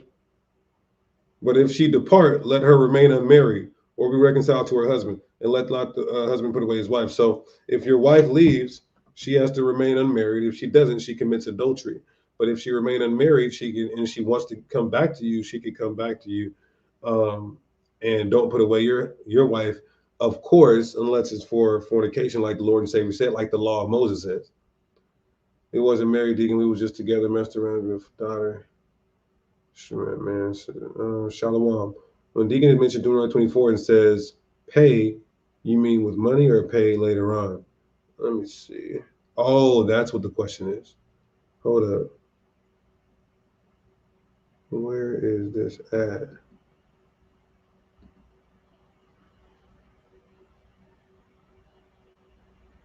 Wait, what? Where do you see pay in Deuteronomy 24? Oh, I get what you mean. Pay the price of death. That's what it means. I need more knowledge. I'm in Mississippi. Somebody give him the email. So you separated from your wife, but still sleeping with her, and you wanted to get back with her, and she says no. Then you found out she had a boyfriend. Is that grounds for divorce? Yes, if you have empirical evidence, concrete evidence, yes, that's grounds for divorce. She's committing adultery. Email sakariseattle@gmail.com for the counseling session. Somebody says, that's not true, Deacon. Huh? Izzy the kid, what are you talking about? What do you mean by put away, divorce? What do you mean by ghost you? Meaning they go like a month. No call, no text, blocked you, no response, that's ghosting you. And if they're an unbeliever and they don't look at you guys as married, you're not bound to them in that case. That's 1 Corinthians 7:14 and 15. What if both are not in the truth, but you get with the truth? Are you in the truth? I agree, Deacon. So your wife is taking panty pictures online. Email me. Let me get a for sure answer for you on that. Because that's not nudes. And she's not necessarily showing her technically. Just email me. I'll get a for sure answer from the Levitical chief priest. What about Paul saying if you have an unbelieving wife, as well with you, she wants to build a divorce, he has made also, huh?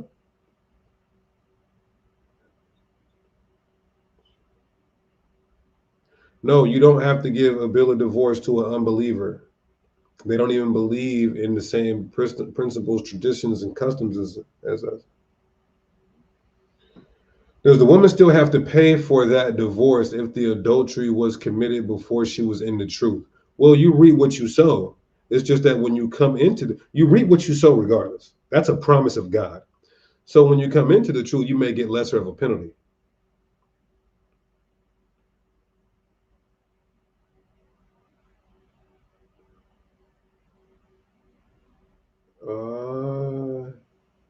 Ooh, what if your wife contracted an STD you can't get rid of? Ooh, that means, bro, you don't even need a witness at that point. If you know you ain't been sleeping around and only with her and you got an STD, you don't even need a witness at that point. Guess what? That bump on your dick is the witness, and you can put her away for fornication.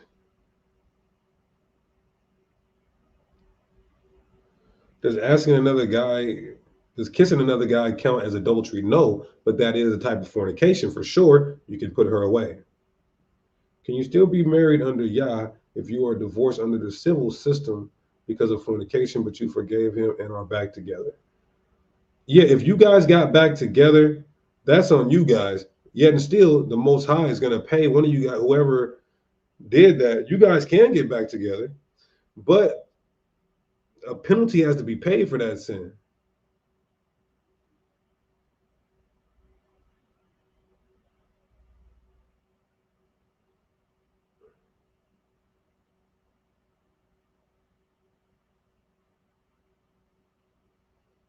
How many wives is too much? One. Uh, Deacon, the water to Azim for the super chat donation. Greatly appreciate you. Also, Hosea, the water for the super chat donation. Greatly appreciate you. Deacon, the wife wants to leave, who is not bound by law, like Paul said. No, you don't need to write. All right, answer that.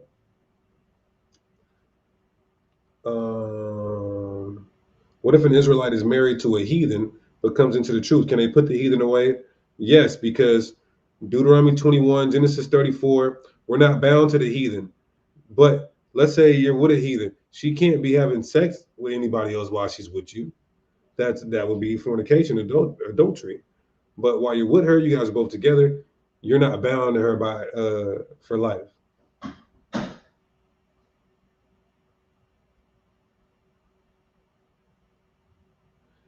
A woman texting another man is not adultery. Out of curiosity, why would you say the man isn't truly in the truth if his woman isn't? Just because I feel like, a man of power should be able to get a woman to conform to whatever he wants. But that's just me, though. Deacon, I don't know if you saw me say this earlier. Oh, Tobit 7 and 14. Let me address that. The bill of people go to Tobit 7 and 14 and say that's a bill of marriage. Nowhere in the and that's not Torah for one. Are the ways we're married and divorced are established in Torah, the books of Moses. For two, in Tobit you won't find the words or phrase bill of marriage. He's just writing to her some promises. That's okay to do.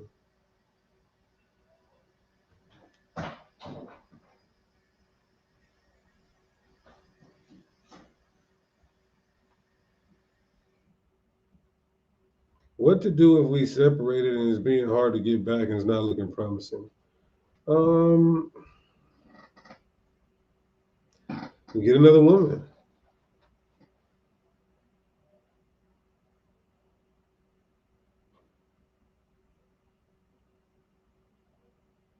If only one person in the truth is the non-believer saved, you can only be saved by believing in the Messiah and keeping the law, statutes, and commandments. What if your first wife is bald-headed and your second wife has long hair and the first one gets jealous? How do you tell your bald-headed wife to get a wig? Don't tell her to get a wig. Love her for her natural look. Or a weave and braids. Can we explain Sirach 25 and 26?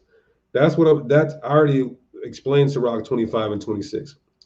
Those are books of wisdom. Those are not laws. The Messiah is clear. You cannot put away your wife outside of fornication. Deuteronomy 24, the law of God is clear. You cannot put away your wife outside of a type of fornication.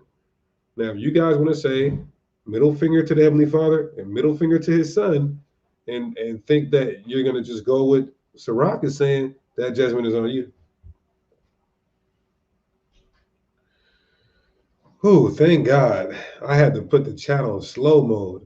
All right, we are at our limit, and I am happy and thankful about it. Anybody want to set up a counseling session? I really suggest you hit me up at sakariseattle@gmail.com. sakariseattle@gmail.com. I will put it on the screen. And I want to end this, everybody. I hope this will stop a lot of divorce. I hope this will keep you guys loving the Most High and in fear of him, because we have to put fornication out of our nation. So that's the email on the screen. Let's end this, everybody, by giving all praises, honor, and glory to Yahweh. And we do so by Shema Mashiach Yahushai. Until next time, Shalom.